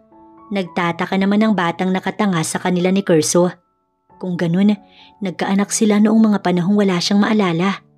Hindi naman maikakaila dahil nahahawig ito kay Curso. Anak? Katulad ng asawa'y niyakap niya rin ito. Oo nga't hindi niya na maalala kung anong nangyari matapos ang trahedya. Pero ramdam niya sa sarili na anak niya ang bata. Ikinuwento naman ni Curso sa kanya kung paano sila muling nagkita matapos ang isang dekada. Ganun katagal at tila ba napakaraming nangyari sa kanya na hindi niya na mababalikan pa sa kanyang alaala dahil ito naman ang kanyang nakalimutan. Subalit iisa ang kanyang ipinagpapasalamat. Buo na ang kanyang pamilya. Ngayong nagbalik na ang memorya ni Jenny, naisip naman ni Curso na tuluyang hiwalayan si Cara. Ayaw niya nang malaman pa ni Jenny ang tungkol sa kanila ng babae. Kailangan niya itong makausap ng seryosohan. Dito kayo nakatira ng anak ko. Si Curso iyon nang marating nila ang isang apartment na tinitirahan ng kanyang mag-ina. Pero hindi na siya papayag na hindi sila magkakasama sa isang bubong. Kapag tuluyan na silang nagkahiwalay ni Cara, isasama niya na ang kanyang mag-ina. Inilibot ni Jenny ang kanyang paningin sa maliit na silid. Tila nakadama siya ng habag para sa anak dahil naranasan nito ang kahirapan. Ipinaliwanag sa kanya ng asawa na hindi ito sumuko sa paghahanap sa kanya hanggang sa inabot ng ilang taon. Hanggang isang araw, nakita siya sa isang resto at sinundan siya nito. Malakas ang kutob nito na siya ang nawawalang asawa at hindi nga nagkamali ang lalaki dahil may palatandaan ito sa kanya. Ang kanyang nunal sa dibdib na tanging sila lang dalawa ang nakakaalam. Sa maghapon ay magdamag silang magkasama. Wala silang ginawa ni Curso kundi pag-usapan ng ilang taong pagkakahiwalay. Siya nga raw si Leia at ang nakapulot sa kanya ay nagngangalang Gary na nagpakilalang asawa niya. Yun ang pagkakaalam ni Curso tungkol sa kanyang pinagmulan. Ipinaliwanag din sa kanya ng kanilang anak na tinakasan nila ang lalaki dahil sa kalupitan nito. Mabuti nga't hindi na sila nasundan ng lalaki. Marahil may iba na itong kinakasama. Aalis ka na, Leia. Malulungkot kami. Isa-isa siyang niyakap ng kanyang mga kasamahan sa trabaho nang magpaalam na siya sa mga ito. Ayon sa kagustuhan ni Curso dahil hindi niya na kailangan pang magtrabaho kundi asikasuhin na lang ang kanilang anak. Magkikita pa rin naman tayo. Pwede niyo akong tawagan. Sabi niya sa mga kasamahan sa kanyang trabaho na halatang malapit sa kanya. Sinabi mo yan ha, dadalawin ka rin namin. Sabi ng nagngangalang Beth, walang problema. Nag-iwan pa siya ng contact number sa mga ito at tuluyan nang nagpaalam dahil naghihintay sa kanyang asawa at anak sa loob ng kotse. Ngayon kasi sila lilipat ng bahay sa mas malaking apartment kasi nga maliit ang kanilang tinutuluyan. Habang papalayo siya, sabay-sabay kumakaway ang mga ito hanggang sa makasakay siya ng nakaparadang kotse ng asawa. Mama, saan po tayo pupunta? Katabi niya ang anak ngayon habang nagbabiyahe. Wala pa itong ganong nauunawaan sa mga nangyayari. Hindi pa nila na ipapaliwanag ni Curso sa bata na ito ang totoong ama at hindi ang nagpakilalang Gary sa kanila. Tsaka na nila iyon ipapaliwanag kay Elio kapag okay na ang lahat. Curso, bakit dito? Diba may bahay naman tayo? Nagtatakang tanong ni Jenny. Inilibot niya ang mga mata sa malawak na espasyo ng bahay. Malayong malayo sa masikip na apartment na kanilang pinagmulan. Ito na ngayon ang bago nilang tirahan. Hindi naman malaman ni Curso kung paano ipaliliwanag sa asawa ang tungkol kay Kara. Baka hindi nito maintindihan. Basta nagdahilan na lang siya na iparenovate ang bahay nila at hindi pa natatapos. Bukas, kailangan niya nang makausap si Kara para tuluyan na silang maghiwalay. Naintindihan naman ni Jenny ang paliwanag ni Curso. Wala pa ring masasaya sa kanya ngayong magkasama na ulit sila. Matapos mag-ayos, nagluto sila ng hapunan. Tatawagin na sana niya ang asawa sa kwarto nang marinig itong may kausap sa cellphone na agad namang ibinaba pagkakita sa kanya. Si Henry, nangangamusta. Simula kasi nang lumipat ako ng apartment, hindi na kami nakakapag-usap. Kasalukuyan na nitong inilalagay sa bulsa ang cellphone. Nilapitan siya at hinila papasok ng silid nila. Kamusta na nga pala si Henry? Best friend ito ng asawa at best man sa kanilang kasal. Sa halip na sagutin ang tanong niya, sabik siyang siniil ng nag-aalab na halik ng asawa. Halik na na-miss niya rin sa matagal na panahon kaya nakalimutan niyang dapat maghahapunan na sila. Tahimik si Kara na nakaupo sa isang bench nang dumating si Curso sa pinag-usapan nilang lugar. Galing siya sa office nang tawagan nito para makipag-usap. Kara? Tawag niya sa babae. Malungkot siya nitong nilingon at mapait nang umiti. Umupo siya sa katapat nitong bench at tinitigan ng babae. Nais niyang iyon na ang huli nilang pagkikita kung maaari. Curso, 1 linggo na tayong hindi nag-uusap. Nahalata kong iniiwasan mo ko. Pati tawag ko hindi mo sinasagot. Hindi ka na umuwi sa bahay mo. Anito sa basag na boses. Guilt ang naramdaman ni Curso sa pagkakataong yun. Marahan siyang lumapit sa babae. Kasama ko ang pamilya ko. Asawa at ang aking anak. Kara, alam kong mahirap sa'yo ang mabigo ng pangalawang pagkakataon. Pero hindi ko nais na saktan ka. Sa sinabi ni Curso, napatango si Kara. Kagat ang ibabang labi habang pilit pinipigilan ng mga luha. Nakita ng lalaki ang sakit na gumuhit sa mga matang yun. Curso, mahal kita. Nakiusap ako sa'yo, diba? Huwag mong madaliin. Hindi ko pa kayang mawala ka. Alam kong mas matimbang sa'yo ang pamilya mo laban sa'kin, pero nakikiusap ako sa'yo. Tuluyan itong umiyak at napayakap sa kanya. Ramdam niya ang pag-alog ng balikat nito dahil sa pag-iyak. Napabuntong hininga naman si Curso. Naging mabuting nobya sa kanya si Carla sa loob ng 2 taon. Wala siyang naaalalang ikinasama ng loob niya. Minahal niya ito ng totoo, pero mas mahal niya talaga ang asawa. At ngayon na may anak sila, hindi niya ito pwedeng talikuran. Hinayaan na muna niyang umiyak ang babae sa kanyang balikat hanggang sa ito ay huminto. Siya na rin ang nagpahid ng luha nito. Alam niyang naiintindihan siya ni Cara. Wala itong kasalanan sa kanya, kundi biktima sa nangyari kaya hindi basta-basta maiwan ng babae. Nangakong sisiputin ito oras na tinawagan siya at kung may kailangan sa kanya. Pero bilang kaibigan na lamang, inihatid niya pa ito sa bahay bago sila naghiwalay. Hindi niya na pinaunlakan ang alok nitong dinner. Malungkot naman na naiwang mag-isa si Cara sa kanyang unit. Parang madudurog ang puso niya sa matinding sakit na nararamdaman niya. Sa pangalawang pagkakataong nagmahal siya ay nauwi sa kabiguan. Bakit? Tinungo niya ang kanyang silid at doon umiyak. Bakit kasi hindi maubos-ubos ang luha niya? Matapos makipag-usap ni Curso kay Cara, tumuloy ito kay Henry. Hindi na nagtaka pa ang kaibigan. Alam nito may pinagdadaanan siya ngayon. Hindi alam ni Jenny ang tungkol sa kanila ni Cara at pakiramdam niya nagtataksil siya sa kanyang asawa.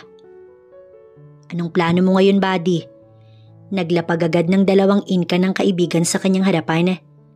Dapat ko pa bang sabihin kay Jenny ang tungkol kay Cara? Naguguluhan niyang tanong. Sa palagay ko, oo. Hindi mo naman pwedeng sisihin si Cara dahil pareho niyong hindi alam na buhay pa ang asawa mo. Kailangan mo rin siyang kalimutan. Imaginin mo yung dekadang hindi kayo nagkita. Tsaka buddy, minahal ka talaga ni Cara. Nasasaktan siya ngayon sa nangyayari sa inyo. Nakikisimpat siyang umupo sa harapan niya si Henry tsaka binuksan ng 2 inkan.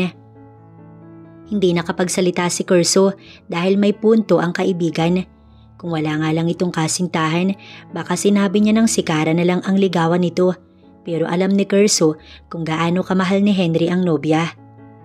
Naawa ako kay Cara. Pero ngayon ko lang napagtanto na hindi ko talaga siya minahal. Sinikap kong kalimutan si Jenny, pero hindi ko nagawa. Yun pala may dahilan na, dahil buhay pa ang asawa ko. Siguro naman maiintindihan niyang may Cara ka. Kaya buddy, payo ko lang sa'yo. Sabihin mo kay Jenny ang tungkol sa inyo ni Cara. Mabait si Jenny, alam kong maiintindihan ka niya. Sabay tapik nito sa kanyang balikat. Tumango siya at inabot nito ang hawak na alak. Nakainom ka? Nagtataka naman si Jenny na sinalubong ang asawa pag uwi nito. 9:00 na ng gabi at tulog na si Elio. Nag-aalala pa niya itong inalalayan. May lasing bang nakapag-drive pa? Ngumisi ito at siya'y kinabig. May problema ka ba? Hindi maiwasang magtaka ni Jenny.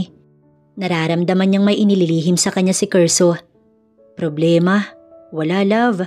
Hinaplos nito ang pisngi niya at mapungay ang mga matang siya'y tinitigan. Oo, problema. Nitong huli napansin kong minsan tulala ka at may iniisip. Sabi pa ni Jenny. Ngumisi na naman ito. Palibhasa na kainom, hindi niya makakausap ng maayos. Masaya lang ako dahil kasama na ulit kita. Plus ang anak natin. Huwag kang mag-isip ng masama, okay? Dinampian siya nito ng halik sa labi. Kung wala, sige halika na para makakain na. Tulog na si Elio. Inakbayan niya ito patungo sa kwarto nila para makapagbihis. Tsaka muling inalalayan patungo sa komedor. Ipinaghain pa ito at sinabayang kumain. Hinintay niya talaga itong makauwi. 3 araw ang lumipas. Makikita si Cara sa harapan ng apartment ni na Curso. Bumuntong hininga siya bago nag-doorbell. Alam niyang wala si Curso ngayon sa bahay na yun at nasa office. Kaya sinamantala niya ang pagkakataong puntahan ng asawa nito. Mahal niya si Curso at nauunawaan siya nito kung bakit niya gagawin ang bagay na ito. Nagulo lang naman ang isipan ng nobyo sa pagbabalik ng asawa at anak, pero siya ang mahal ng lalaki. Gusto niya lang ipaglaban kung ano ang nararamdaman niya. Hi, sino sila? Nakangiting hinagod ng tingin ni Jenny ang magandang babae na napagbuksan sa tapat ng gate ng kanilang bahay. Alanganin itong nakatingin sa kanya hanggang sa titig na parang hindi makapaniwala. Simple at nakadress hanggang tuhod ang babae. Ako si Kara. Pwede bang pumasok? May importante lang akong sasabihin sa'yo. Ngumiti siya at pinatuloy ito kahit na hindi kilala at walang ideya sa sasabihin ng babae. Hindi na lamang pinansin ng kaba na umatake agad sa kanyang dibdib.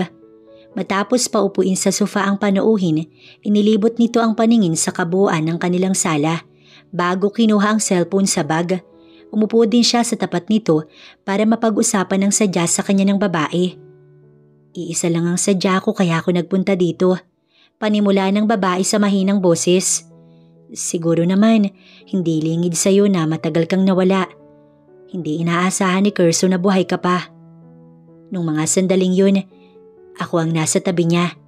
Hanggang sa matagumpay kanyang makalimutan, Jenny. Nagmamahalan kami ni Curso at malapit na kaming ikasal. Makikiusap lang sana ako sa'yo na kung maaari, ikaw na lang ang lumayo sa kanya. Dahil naawa siya sa inyong mag-ina. Nakikiusap ako sa iyo. Naiiyak na saad nito bago siya nilapitan at hinawakan ng kanyang mga kamay. Namamalisbis ang luha nito habang si Jenny nanigas sa kinauupuan niya. Nang makaalis si Kara, tsaka pa bumagsak ang mga luha ni Jenny. Wala siyang ipinangako sa babae na hihiwalayan si Curso dahil maski siya hindi alam ang gagawin. Buong buhay niyang wala siyang ibang minahal kundi ang asawa. Pero hindi niya masisisi ang lalaki dahil dekada ang lumipas bago sila nagkita. Sino nga ba ang mag-aakalang buhay siya? Siguro, nahirapan din si Curso na sabihin sa kanya ang totoo tungkol kay Kara. Kaya pala noong isang gabi, naglasing ito at may pagkakataong tulala at tila may malalim na iniisip. Curso, maiintindihan ko naman, pero hindi mo ko kailangang paglihiman. Bulong niya habang umiiyak. Dama niya ang sakit katulad ng sakit na naramdaman ni Kara kanina habang nakikiusap ito sa kanya. Hihintayin niyang magtapat sa kanya si Curso mamaya. Kung wala pa rin itong lakas ng loob na sabihin ng totoo sa kanya, siya na mismo ang aalis. Magpaparaya siya dahil yun ang tama. Uuwi siya ng Cebu at doon magbabagong buhay at kalilimutan ng asawa. Hindi na pala siya dapat pang bumalik sa buhay nito kung masasaktan niya lang pareho si Curso at Kara. Mama, bakit ka po malungkot? Pansin ng anak ang nakabalatay na lungkot sa mga mata niya nang sunduin niya ito sa eskwelahan. Nginitian niya ang anak niya. Wala anak, pagod lang ako. Pinilit niyang umiti kay Elio, tsaka inalalayan na itong sumakay sa tricycle na maghahatid sa kanila pa uwi sa bahay.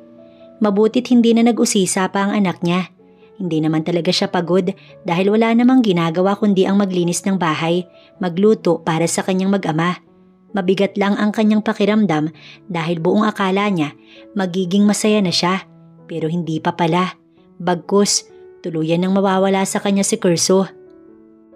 Pagdating sa bahay, binihisan niya kaagad ang anak at pinakain ng merienda bago nagluto ng hapunan para mamaya kahit na ang aga-aga pa. Samantalang si Curso, tinawagan si Kara kinagabihan. Yun din ang araw ng dating ng kanyang tiyuhin at tiyahin kaya nasa biyahe siya ng mga oras na yun. Wala naman kasing ibang susundo sa mga ito kundi siya. 2 oras din silang nagkwentuhan ng tiyuhin tungkol sa kumpanya na ibabalik niya rito dahil magiging abala na rin siya sa negosyo nila ni Henry. Pwede mo ba akong sabayan kumain, Curso, kahit ngayon lang? Malungkot ang boses ni Kara sa kabilang linya. Panay ang singhot na tila ba umiiyak. Tinignan niya ang suot na orasan. Pasado 8:00 na ng gabi. Tiyak na nag-iintay na sa kanya ang kanyang mag-ina. Pero hindi niya matanggihan si Kara, lalo at malulungkot na naman ito. Sasaglitin niya lang ang babae at uuwi rin kaagad. Pagdating sa bahay ng babae, sinalubong siya kaagad ng yakap. May nakahain na ring pagkain sa mesa. Kara, hindi ako magtatagal. Alam kong naghihintay na ang mag-ina ko. Nagpunta lang ako para kamustahin ka. Isa-isang tinanggal ni Curso ang kamay ni Kara na nakapulupot sa kanya at inilayo sa kanya ang babae. Curso, okay lang ba kung sasabayan mo kung kumain ngayon? Kahit ngayon lang, please. Pagmamakaawa ni Kara. Pabuntong hininga si Curso.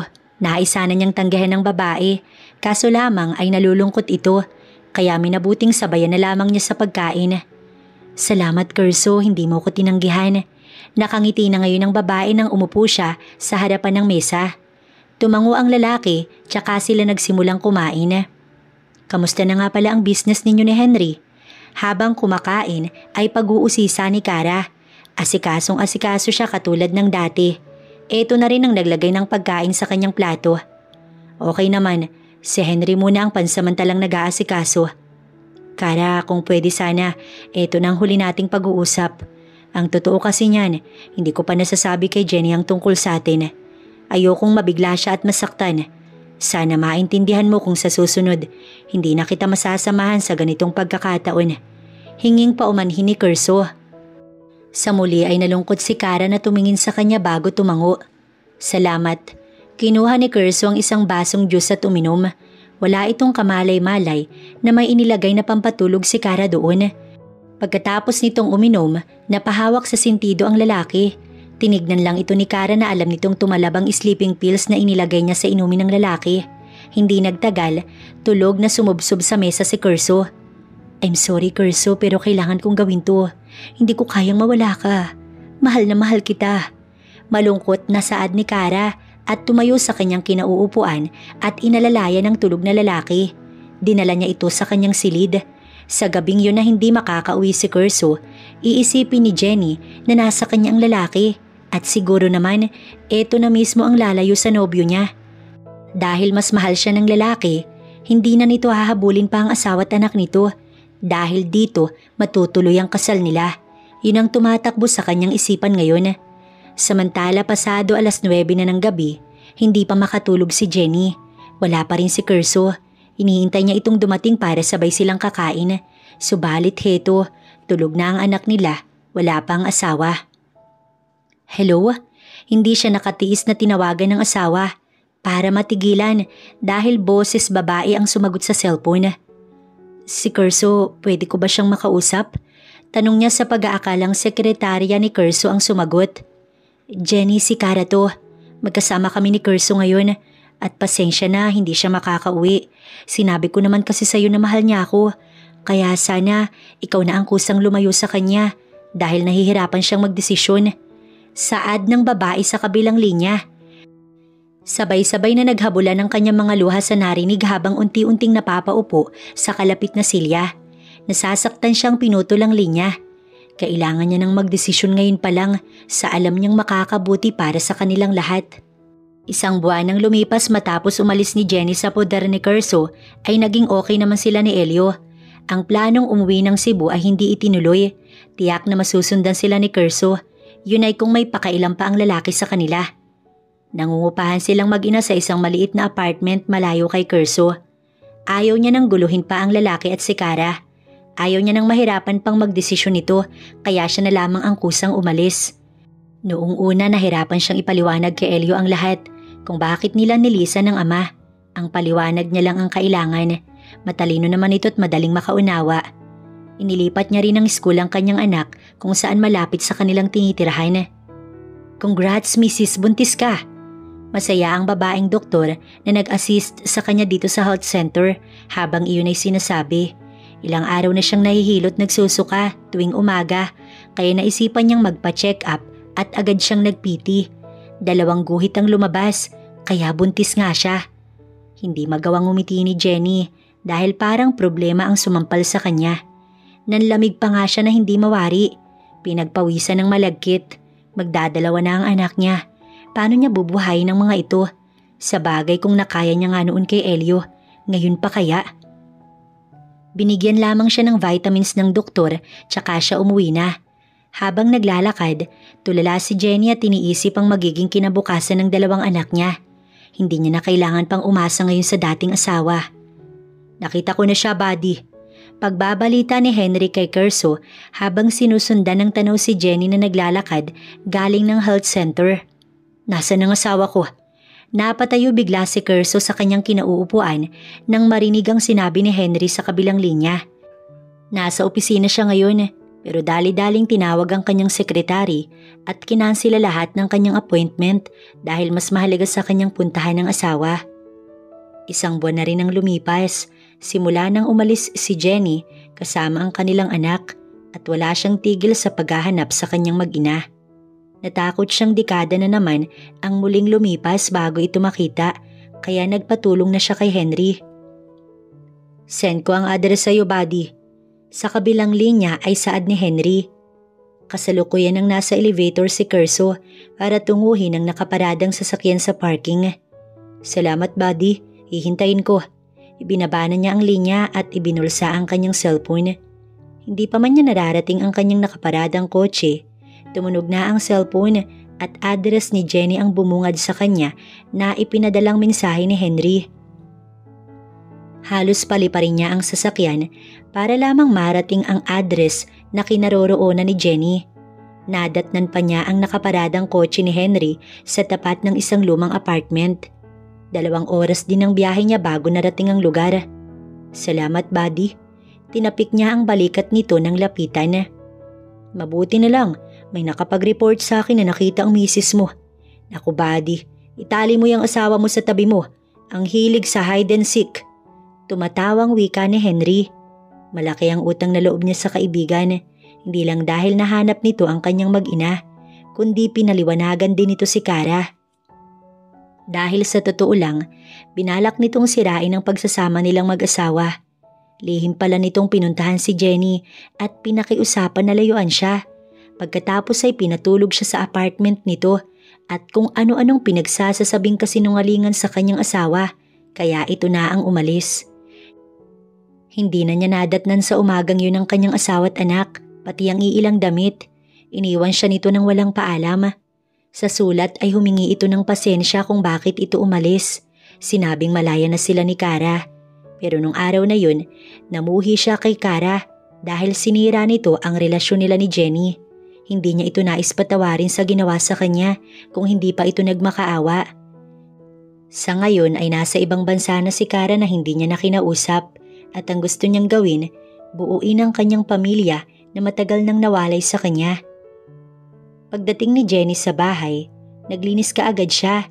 Nagpakabisi para maiwasang mag-isip ng kung ano-ano. Ayaw niyang isipin ang mangyayari bukas kundi bahala na. Basta para sa kanyang pamilya, kaya niyang gawin. Tapos na siyang maglinis ng maliit na kwarto nila at magluto kaya nagpa siya na siyang maligo. Palabas na siya ng banyo nang may kumatok. Maaaring may-ari iyon ng bahay dahil bayaran niya na sa araw na iyon. Ngunit pagbukas niya, napatda siya at kasabay ang pagkabog ng kanyang dibdib. Curso, nanlaki ang kanyang mga mata. Walang pasabing pumasok ang lalaki at siya ay niyakap. Jenny, salamat at natagpuan kita. Alam mo bang halos mabaliw ako kakahanap sa'yo? Natakot akong hindi kita makita. Basag ang boses ng lalaki. Walang nanulas sa mga labi ni Jenny. Paano nito nalaman ang kanyang tinitirahan? Na hindi niya na nga ito nagawang itulak, kundi pa naalalang galing siya ng banyo at nakatapi lang ng tuwalya. Matapos itulak ay lumayo siya kay Curso. Mahigpit niyang pigil ang towel sa kanyang katawan. Maupo ka muna, Curso, magbibihis lang ako. Sabi niya at dali-daling tumalikod upang tunguhin ang pinakasilid nila. Mabilis ang kilos na nagbihis at tinungo ang sala. Nadatnan niyang nanatiling nakatayo ang lalaki na ngayon ay nakatitig sa kanya. Jenny, walang katotohanan lahat ng sinabi ni Kara sa'yo. Ang pagkakamali ko lang, hindi ko na ipagtapat kaagad sa'yo. Mahal kita mula noon hanggang ngayon. Hawak ni Curso ang dalawa niyang kamay habang nagsusumamo. Please, maniwala ka sa akin. Dama ni Jenny ang pag-iinit ng magkabilang mata niya. Hindi siya galit kay Curso dahil mahal niya ito. Kailanman sa loob ng 10 taon, walang naging kapalit sa kanyang puso. Inakala kong nakagulo ako sa inyo ni Kara, kaya pinilit kong lumayo, pasensya ka na. Nakatango si Jenny. Ikinulong ni Curso sa palad nito ang kanyang magkabilang pisngi at marahang iniangat para magtagpo ang kanilang titig. Buong akala ko minahal ko si Kara, na kaya kanyang palitan sa puso ko pero hindi pala. Ikaw lang at tanging ikaw lang ang laman nito. Kinuha nito ang isa niyang palad at inilagay sa tapat ng dibdib nito. Sa ginawa nito'y napahikbi siya, napayakap kay Curso at umiyak sa balikat nito. Mahal kita, Curso, ikaw lang. Kaya nga lumayo ako dahil hangad ko ang kaligayahan ninyo ni Kara. Salamat dahil hinanap mo ko. Hikbi niya. Matagal silang nagyakap habang hinahagod nito ang likod niya. Tuluyan lang nahinto ang kanyang pag-iyak nang sailing siya ng halik sa labi ng asawa at mas lalo pang isiniksik sa katawan nito. Sa halik ni Curso ay naramdaman niya ang kapanatagan at pangungulila nito. Nangako na hindi na sila muling maghihiwalay pa. Wala na rin si Kara na manggugulo pa sa kanilang dalawa dahil nasa malayo na ito. Sa pangalawang pagkakataon, pinakasalan siya ni Curso at muli silang nagsumpaan na walang makakapaghiwalay sa kanila kundi tanging kamatayan lamang. Ngayon ay masaya silang nagsasama kasama ang dalawa na nilang anak dahil muli siyang nagsilang ng baby girl.